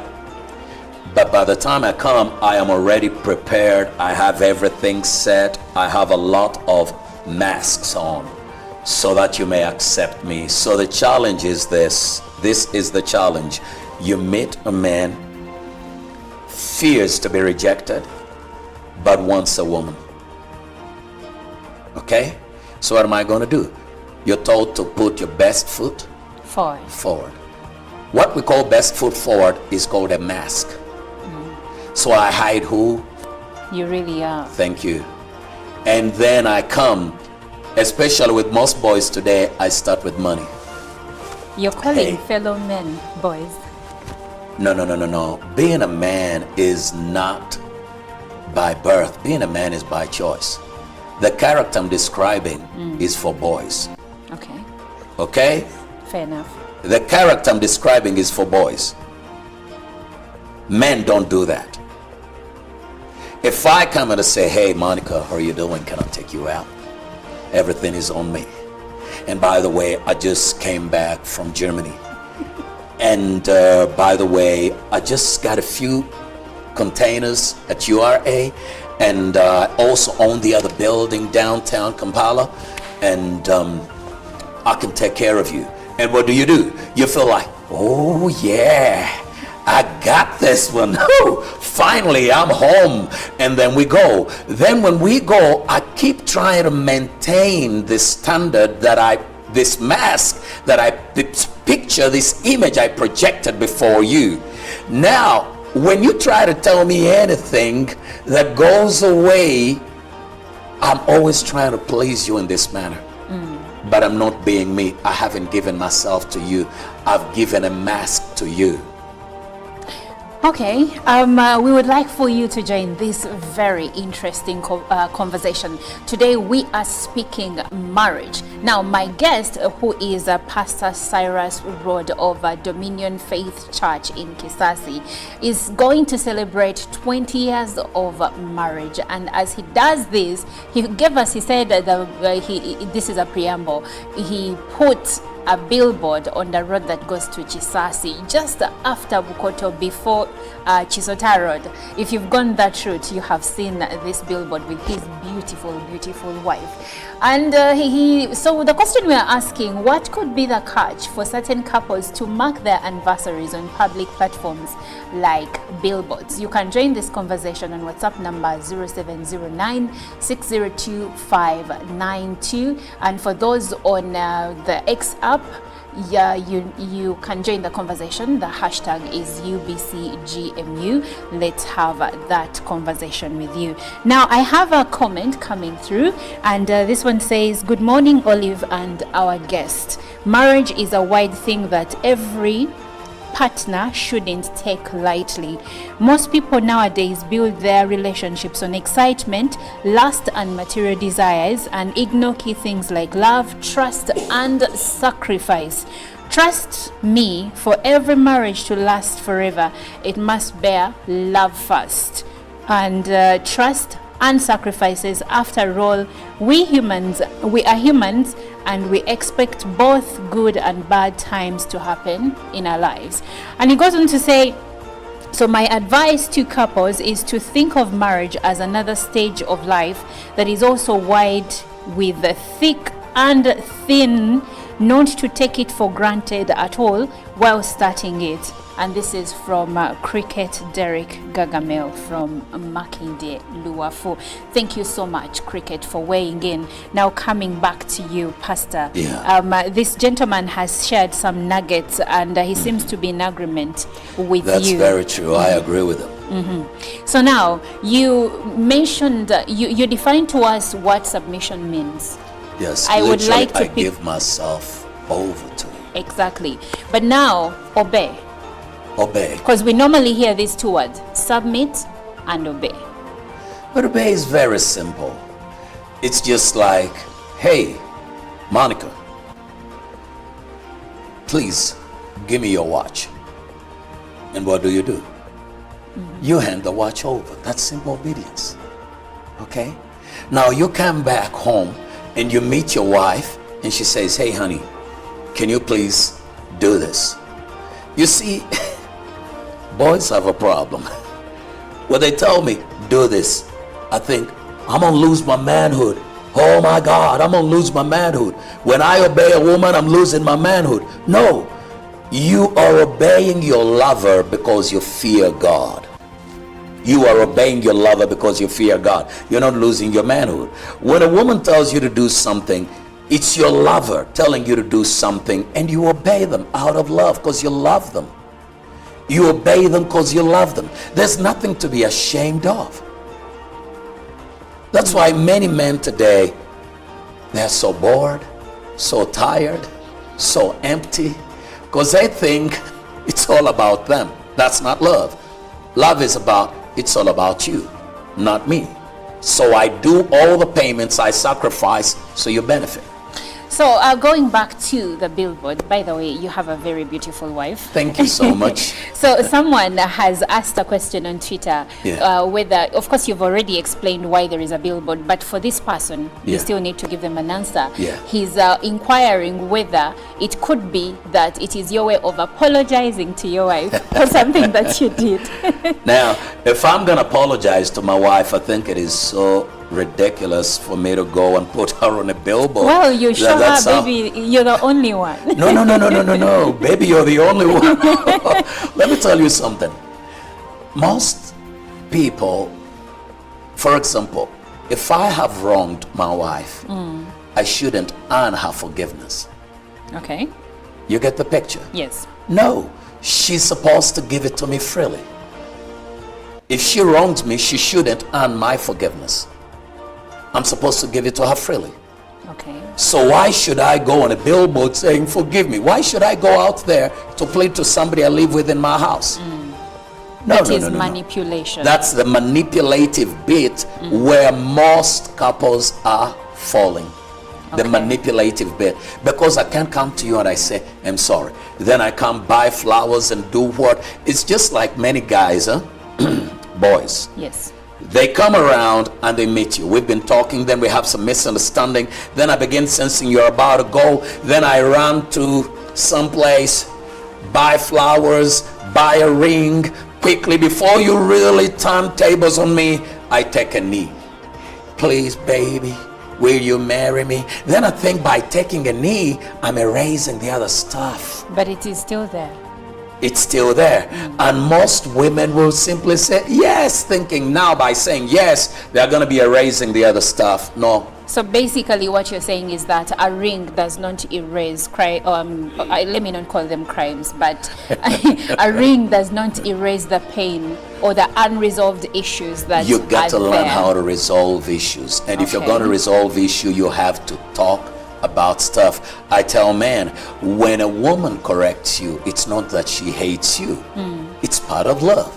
You gotta be accountable. And thank you for using the word accountable, because today some gentlemen say that some women do not like to be held accountable, and actually there is research that has shown that many women find it a problem to apologize to their husbands or their partners. But I also know that there is also a good number of men that don't like to be held accountable, and it takes me back to what you said in the beginning, that many men believe that being arrogant and not being held accountable is being a man. But when you mention accountability, it means both parties on the side of the spectrum are supposed to be accountable to the other. The wife is accountable to the husband, and the husband is accountable to the wife. Both of you, like you said, we need to be accountable to each other. Where accountability is, there is faithfulness. In fact, show me a couple that is struggling with unfaithfulness, and I'll show you a couple where accountability is not lacking.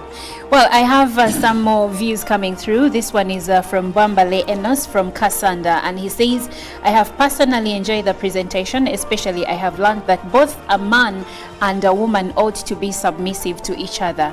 Nobody is a boss in a home. I therefore strongly warn colleagues who see a couple living in total harmony, submissive, and start rumors threatening a man that a woman is the one in total control of the home. And why are we scared that a woman is in control of the home? Why are we scared? No, I think it's why do we even get bothered? Maybe it goes back to the point where some in Luganda they normally say omchala yayamba dempale in that marriage. Simply put, it's the lady that is in the driver's seat. Basically. Actually, somebody may think the same when I speak like this, and they say, "Oh, the woman is wearing the pants and all that." But actually, my wife is the most loved woman in the world. And brothers, you should emulate the good pastor and speak about your wives in the same regard as he speaks about his. Someone else asked you a question and ask the pastor how I can comfort a witch doctor who is misleading my wife. Now for this one, I think you'll leave us with your number, and probably you can reach out and you give them counsel and guidance. That's a deeper issue. That's way beyond. But let me say this, it's not even about the witch doctor. It's not even about the witch doctor, it's about the man. You see, if I can secure my wife, the world cannot enter. The world, she will not listen. The reason many women listen to outsiders is because as a man, I have not presented my voice in the home. If I present my voice in your life, no voice from outside will ever have an impact on you. But then there is also, and as we close briefly, there is also consternation from men that their wives have been misled by their pastors. Wives listen to their pastors more than they listen to their husbands. Yeah, wives listen to their pastors more than they listen to their husbands. That can be very disastrous. That can be very disastrous. Usually it still begins with me failing to secure my voice in her life. I mean, which pastor is going to come and talk to my wife? Which prophet is going to come and talk to my wife and she goes, ooh, ooh, ooh. No, I have my voice in her life. No man, woman, or angel. Let me make it clear. Not even an angel from heaven can have a voice in my wife's life. Well, I'll take that as the pastor's parting shot. Thank you so much for being with us this morning. I'm sure many people have learned so much from your wise counsel and guidance. And if you need more of what he teaches about marriage, the good pastor hosts a show on UBC TV, which is called Unlocking Marital Bliss. You can talk about it in 30 seconds. That's the show. Every Sunday at 3 p.m. Do not miss it. Every Sunday at 3 p.m. You're tired of all the pain in marriage? Hey, marriage is for bliss. And remember, I say marriage is easy, ignorance is hard. Wow. And with that, we can't go any further. Thank you so much for being a part of Good Morning Uganda Friday special. Now, we still have so much more coming your way because we will have sports later on and a lot more. My name is Olive Monica Najuma. Stay tuned.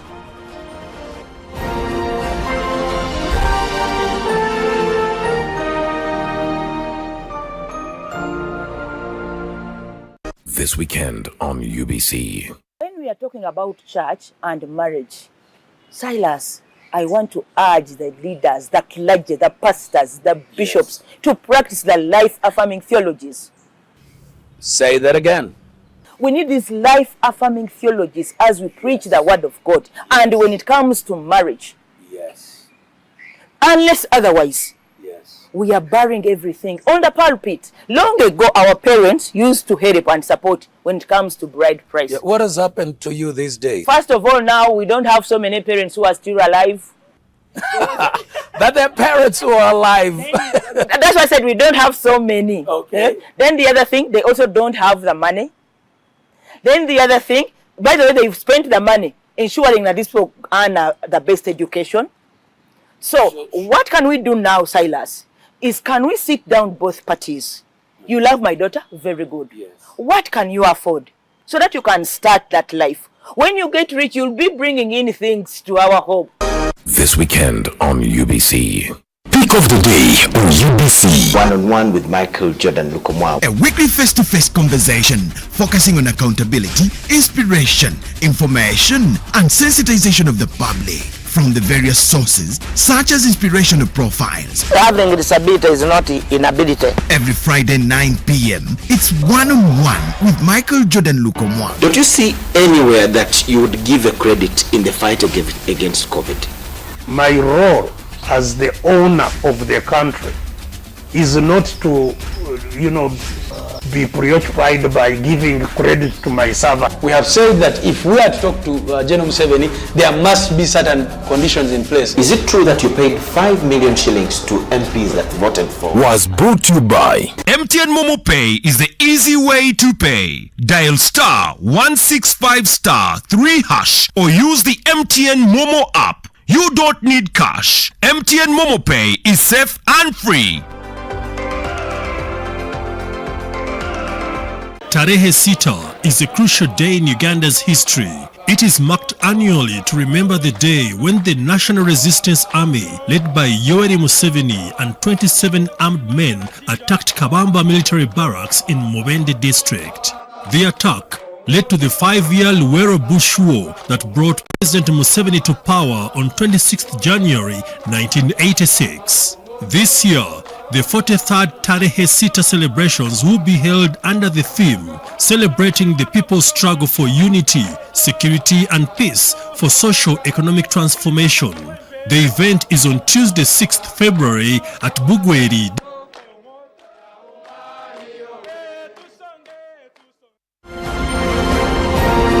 Live from UBC Studios in Kampala, this is Good Morning Uganda.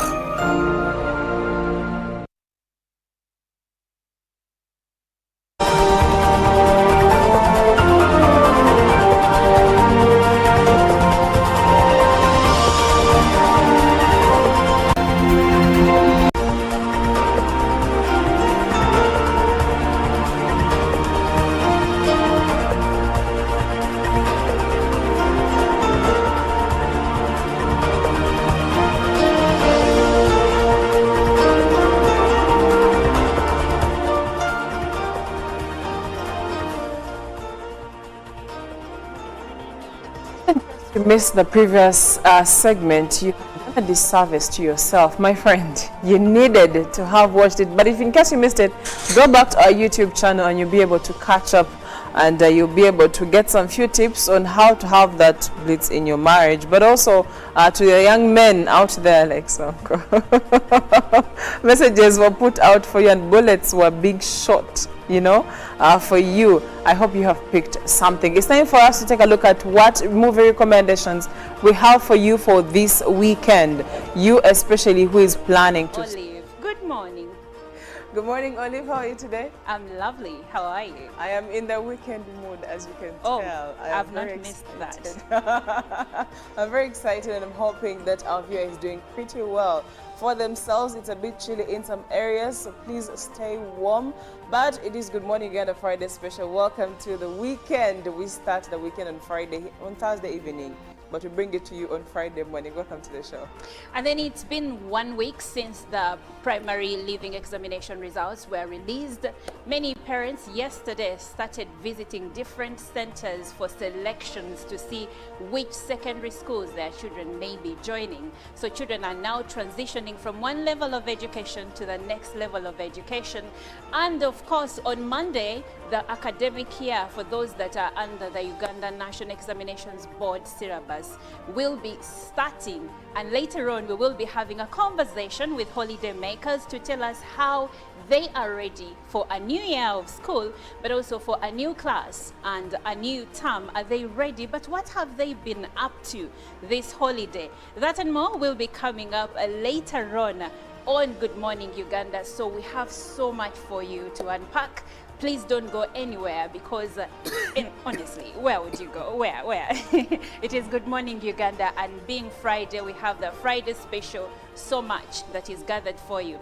But now, yesterday, Mulago Hospital, I don't think it had a good day because a court ruled that it pays 50 million shillings to a mother whose child allegedly died after birth, but then the mother was not given a body. So the mother went to court, and court ruled that the hospital pays 50 million in damages, and that one of the charges was that Mulago Hospital withheld information from the mother and abused her right to access to information regarding her child. Jerome Paul, we've been talking about this story right before we came on set. Now, you know, when you go to the hospital, let's say for a woman to give birth, after 9 gruesome months, now you're expecting to carry a baby, bundle of joy, right? Indeed. And then you deliver, C-section moreover, painful and gruesome at the same time. Then you give birth, and now you're told your baby died, but we don't even have a body. You know, many questions, because when you look at what happens, especially for the people who go through C-section, it is at times when you're not prepared for it, leave alone those who go in when they already want to actually go for it. But because the pain that is actually associated to it in most of these hospitals, I should say, especially with the cases we've had from public hospitals, you get to realize that first, you've already mentally tormented this mother. Then secondly, as a mother, regardless of whether they have lost their child, they would at least want to see or hold their child for the last time. And in such circumstances, it becomes very worrying, and it's painting a very bad image to Uganda's health sector in general, because this is the National Referral Hospital in question. And if someone cannot receive their newborn baby simply because the baby is dead, and then you go ahead and fail to deliver that baby as a hospital, then there are questions, because the mother will then say, where is my child? At the end of the day, give me my child, let me go on and bury the child. Bury my child, yes. Because it's my child, first of all. So there are lots of questions again, and putting Mulago Hospital at the forefront of being criticized, and also painting a very bad image for our health sector. So I pretty much want to believe this is something that one would expect coming in from a private hospital, but then also coming in from a public hospital, it becomes very, very difficult to defend. You know, I had a conversation yesterday with someone, a soon-to-be mother, who had put intentions forward that she had wanted to go to the specialized hospital, Mulago Specialized Hospital, to give birth from there. So she calls me and says, listen, I am actually scared because I'm looking for a safe place to deliver my baby, and now I'm hearing these stories. Listen, 9 years and we are in court, and all we can talk about is, why did you put my baby even if it were dead? And then you tell me you're paying me 50 million in compensation. Is the 50 million going to equate to the body? Is the 50 million going to equate to the life of my child? And exactly what happened to that child? Why wasn't there a body given to the mother? See, it doesn't make sense to give me 50 million Uganda shillings and I still don't have answers. That mother needs answers. She needs closure. That's what she needs. And you know the reason, because someone will be saying, why do you need the body? The child is dead. But that is closure. That's my body. You see, what people don't understand is the hormones a woman goes through when she's carrying the baby. But also let's factor in the father. You are expecting your wife to give birth to a child, and now you're told there is no child. So the family needs closure. Honestly speaking, if you ask me, 50 million is even a drop in the bucket. It is. I feel like, no, it's actually, first of all, Mulago showed a lot of disregard and disrespect carelessness to this mother who spent 9 months carrying this child. It's very disrespectful, and doctors are supposed to have some bit of understanding for these things. I don't know why they've run short of that. It may not be a problem of the doctors. If you ask me, it could be that probably the hospital lacks mechanisms of safekeeping children, especially newborns. Because if you've had a C-section, you can't even move for at least a day or two before they tell you to start moving around a bit. So hospitals need to ensure that there is security at their premises, that there has to be proof that whoever walks out with a baby, whether stillborn or alive, is actually the rightful parent of that child. Yes. Because you cannot tell patients that, oh, we are sorry you had a baby who died, but we don't have a body. I've also had a case before of a mother who had twins, and then she was told one of the twins had passed on, but then there was only one alive baby and a stillborn baby never presented. So if people go ahead to allege that these babies are stolen when alive and the hospital can't really prove that that is not true, then it puts the hospital in really not a good light. But anyway, we move on to the local news that we have been able to gather for you this morning. And we will start with President Museveni at NOC.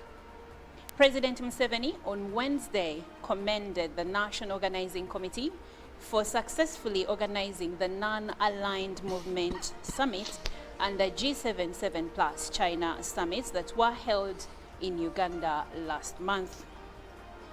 The head of public service, Miss Lucy Nachobe, and Ambassador Adonia Aebari headed the organization. He said, and I quote, "I thank Nachobe and her team, as well as the supervisor Nakadama, Nabanja, and everybody who was involved. Thank you very much," President Museveni said. The president on Wednesday hosted the NOC members at State House Entebbe. Behind the main event was the Spouses Program, which also had a formidable team, including Ambassador Mamtaz Custom, former Deputy High Commissioner to Italy. In an earlier interview on UBC TV, Ambassador Mamtaz Custom said that the Spouses Program supported the formation of joint partnerships to improve health facilities. It's very important to point out the health facilities we have currently here, and more importantly, to see if we can do some joint partnerships to improve our health facilities. For example, I look at the Children's Hospital in Entebbe.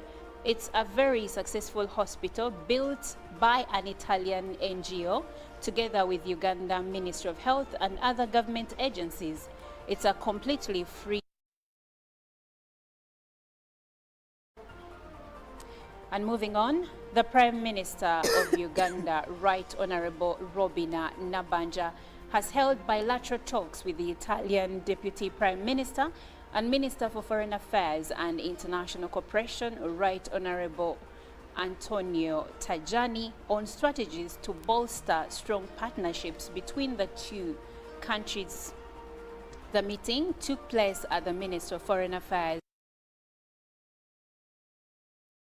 The head of Uganda's mission in Italy, Ambassador Elizabeth Paula Napeyok, the Executive Director, Uganda Investment Authority, Dr. Robert Mukiza. Away from that, the leader of opposition, Joel Senyonyi, accompanied by shadow ministers and the mayor of Kampala, Elias Lukwago, expressed a deep concern over the deteriorating state of road infrastructure in Uganda, in Kampala and its surrounding areas. They attributed these challenges to the limited budget allocated to the roads fund. The leaders made these remarks during an inspection tour of the road infrastructure in the city. The inspection tour commenced at Salama Road along Munyonyo, where residents reported that the area was dominated by dust and potholes. The road was characterized by its narrow nature and the absence of built sewage channels, leading to motorists frequently encountering ditches. The leader of opposition, overwhelmed by the state of the roads in Kampala, expressed his concerns during the inspection. Mayor of Kampala, Elias Lukwago, noted that the funds allocated to the road fund for construction and improvements are insufficient to address the pressing issues. However, the legislators were surprised to learn that the vehicles they traveled in with the journalists had been withdrawn. They later hired taxis to other destinations, including Natete, Kosovo, Lusaze, Semto, and elsewhere. Members of Parliament and other leaders, including Lubaga Mayor Mberaze Maula, shared their observations of the road network during the tour. Senyonyi stated that they would call for the operation and maintenance of roads in the city. And lastly, in our local news, the Ministry of Education and Sports has commenced the selection exercise for Senior 1. Some of the traditional schools have reduced their cut-off points, whereas for many others it has remained constant. This is being attributed to the performance of primary leaving examination candidates for 2023 being comparably the same as that of 2022. Officiating at the opening of the on behalf of the government, on behalf of the Permanent Secretary, Minister of Education and Sports, Katie Lamaro, the Commissioner, Basic and Secondary Education, Ismail Mulindwa, urged Head Olive. Good morning. Good morning, Olive. How are you today? I'm lovely. How are you? I am in the weekend mood, as you can tell. I've not missed that. I'm very excited, and I'm hoping that our viewer is doing pretty well. For themselves, it's a bit chilly in some areas, so please stay warm. But it is Good Morning Uganda Friday special. Welcome to the weekend. We start the weekend on Thursday evening, but we bring it to you on Friday morning. Welcome to the show. And then it's been 1 week since the primary leaving examination results were released. Many parents yesterday started visiting different centers for selections to see which secondary schools their children may be joining. So children are now transitioning from one level of education to the next level of education. And of course, on Monday, the academic year for those that are under the Uganda National Examinations Board syllabus will be starting, and later on we will be having a conversation with holiday makers to tell us how they are ready for a new year of school, but also for a new class and a new term. Are they ready? But what have they been up to this holiday? That and more will be coming up later on Good Morning Uganda. So we have so much for you to unpack. Please don't go anywhere, because honestly, where would you go? Where? It is Good Morning Uganda, and being Friday, we have the Friday special. So much that is gathered for you.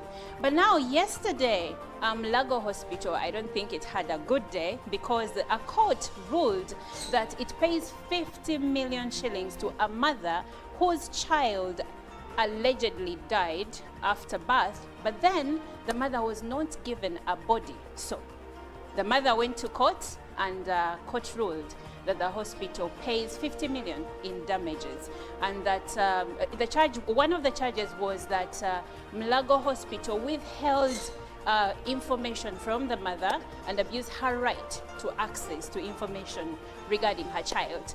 Jerome Paul, we've been talking about this story right before we came on set. Now, you know, when you go to the hospital, let's say for a woman to give birth, after 9 gruesome months, now you're expecting to carry a baby. Bundle of joy, right? Indeed. And then you deliver, C-section moreover, painful and gruesome at the same time. Then you give birth, and now you're told your baby died, but we don't even have a body. You know, many questions. Because when you look at what happens, especially for the people who go through C-section, it is at times when you're not prepared for it, leave alone those who go in when they already want to actually go for it. But because the pain that is actually associated to it in most of these hospitals, I should say, especially with the cases we've had from public hospitals, you get to realize that first, you've already mentally tormented this mother. Then secondly, as a mother, regardless of whether they have lost their child, they would at least want to see or hold their child for the last time. And in such circumstances, it becomes very worrying, and it's painting a very bad image to Uganda's health sector in general, because this is the National Referral Hospital in question. And if someone cannot receive their newborn baby simply because the baby is dead, and then you go ahead and fail to deliver that baby as a hospital, then there are questions, because the mother will then say, where is my child? At the end of the day, give me my child, let me go on and bury the child. Bury my child, yes. Because it's my child, first of all. So there are lots of questions again, and putting Mulago Hospital at the forefront of being criticized, and also painting a very bad image for our health sector. So I pretty much want to believe this is something that one would expect coming in from a private hospital. But then also coming in from a public hospital, it becomes very, very difficult to defend. You know, I had a conversation yesterday with someone, a soon-to-be mother, who had put intentions forward that she had wanted to go to the specialized hospital, Mulago Specialized Hospital, to give birth from there. So she calls me and says, listen, I am actually scared because I'm looking for a safe place to deliver my baby, and now I'm hearing these stories. Listen, 9 years and we are in court, and all we can talk about is where did you put my baby, even if it were dead? And then you tell me you're paying me 50 million in compensation. Is the 50 million going to equate to the body? Is the 50 million going to equate to the life of my child? And exactly what happened to that child? Why wasn't there a body given to the mother? See, it doesn't make sense to give me 50 million Uganda shillings and I still don't have answers. That mother needs answers. She needs closure. That's what she needs. And you know the reason, because someone will be saying, why do you need the body? The child is dead. But that is closure. That's my you body. see, what people don't understand is the hormones a woman goes through when she's carrying the baby. But also let's factor in the father. You are expecting your wife to give birth to a child, and now you're told there is no child. So the family needs closure. Honestly speaking, if you ask me, 50 million is even a drop in the bucket. It is. I feel like, no, it's actually, first of all, Mulago showed a lot of disregard and disrespect and carelessness to this mother who spent 9 months carrying this child. It's very disrespectful, and doctors are supposed to have some bit of understanding for these things. I don't know why they've run short of that. It may not be a problem of the doctors. If you ask me, it could be that probably the hospital lacks mechanisms of safekeeping children, especially newborns. Because if you've had a C-section, you can't even move for at least a day or two before they tell you to start moving around a bit. So hospitals need to ensure that there is security at their premises, that there has to be proof that whoever walks out with a baby, whether stillborn or alive, is actually the rightful parent of that child. Yes. Because you cannot tell patients that, oh, we are sorry you had a baby who died, but we don't have a body. I've also had a case before of a mother who had twins, and then she was told one of the twins had passed on, but then there was only one alive baby and a stillborn baby never presented. So if people go ahead to allege that these babies are stolen when alive and the hospital can't really prove that that is not true, then it puts the hospital in really not a good light. But anyway, we move on to the local news that we have been able to gather for you this morning. And we will start with President Museveni at NOC. President Museveni on Wednesday commended the National Organizing Committee for successfully organizing the Non-Aligned Movement Summit and the G77+ China summits that were held in Uganda last month.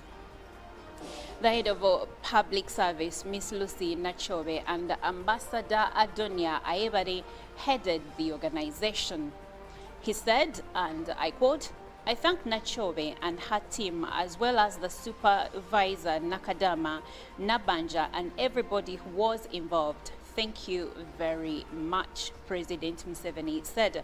The president on Wednesday hosted the NOC members at State House in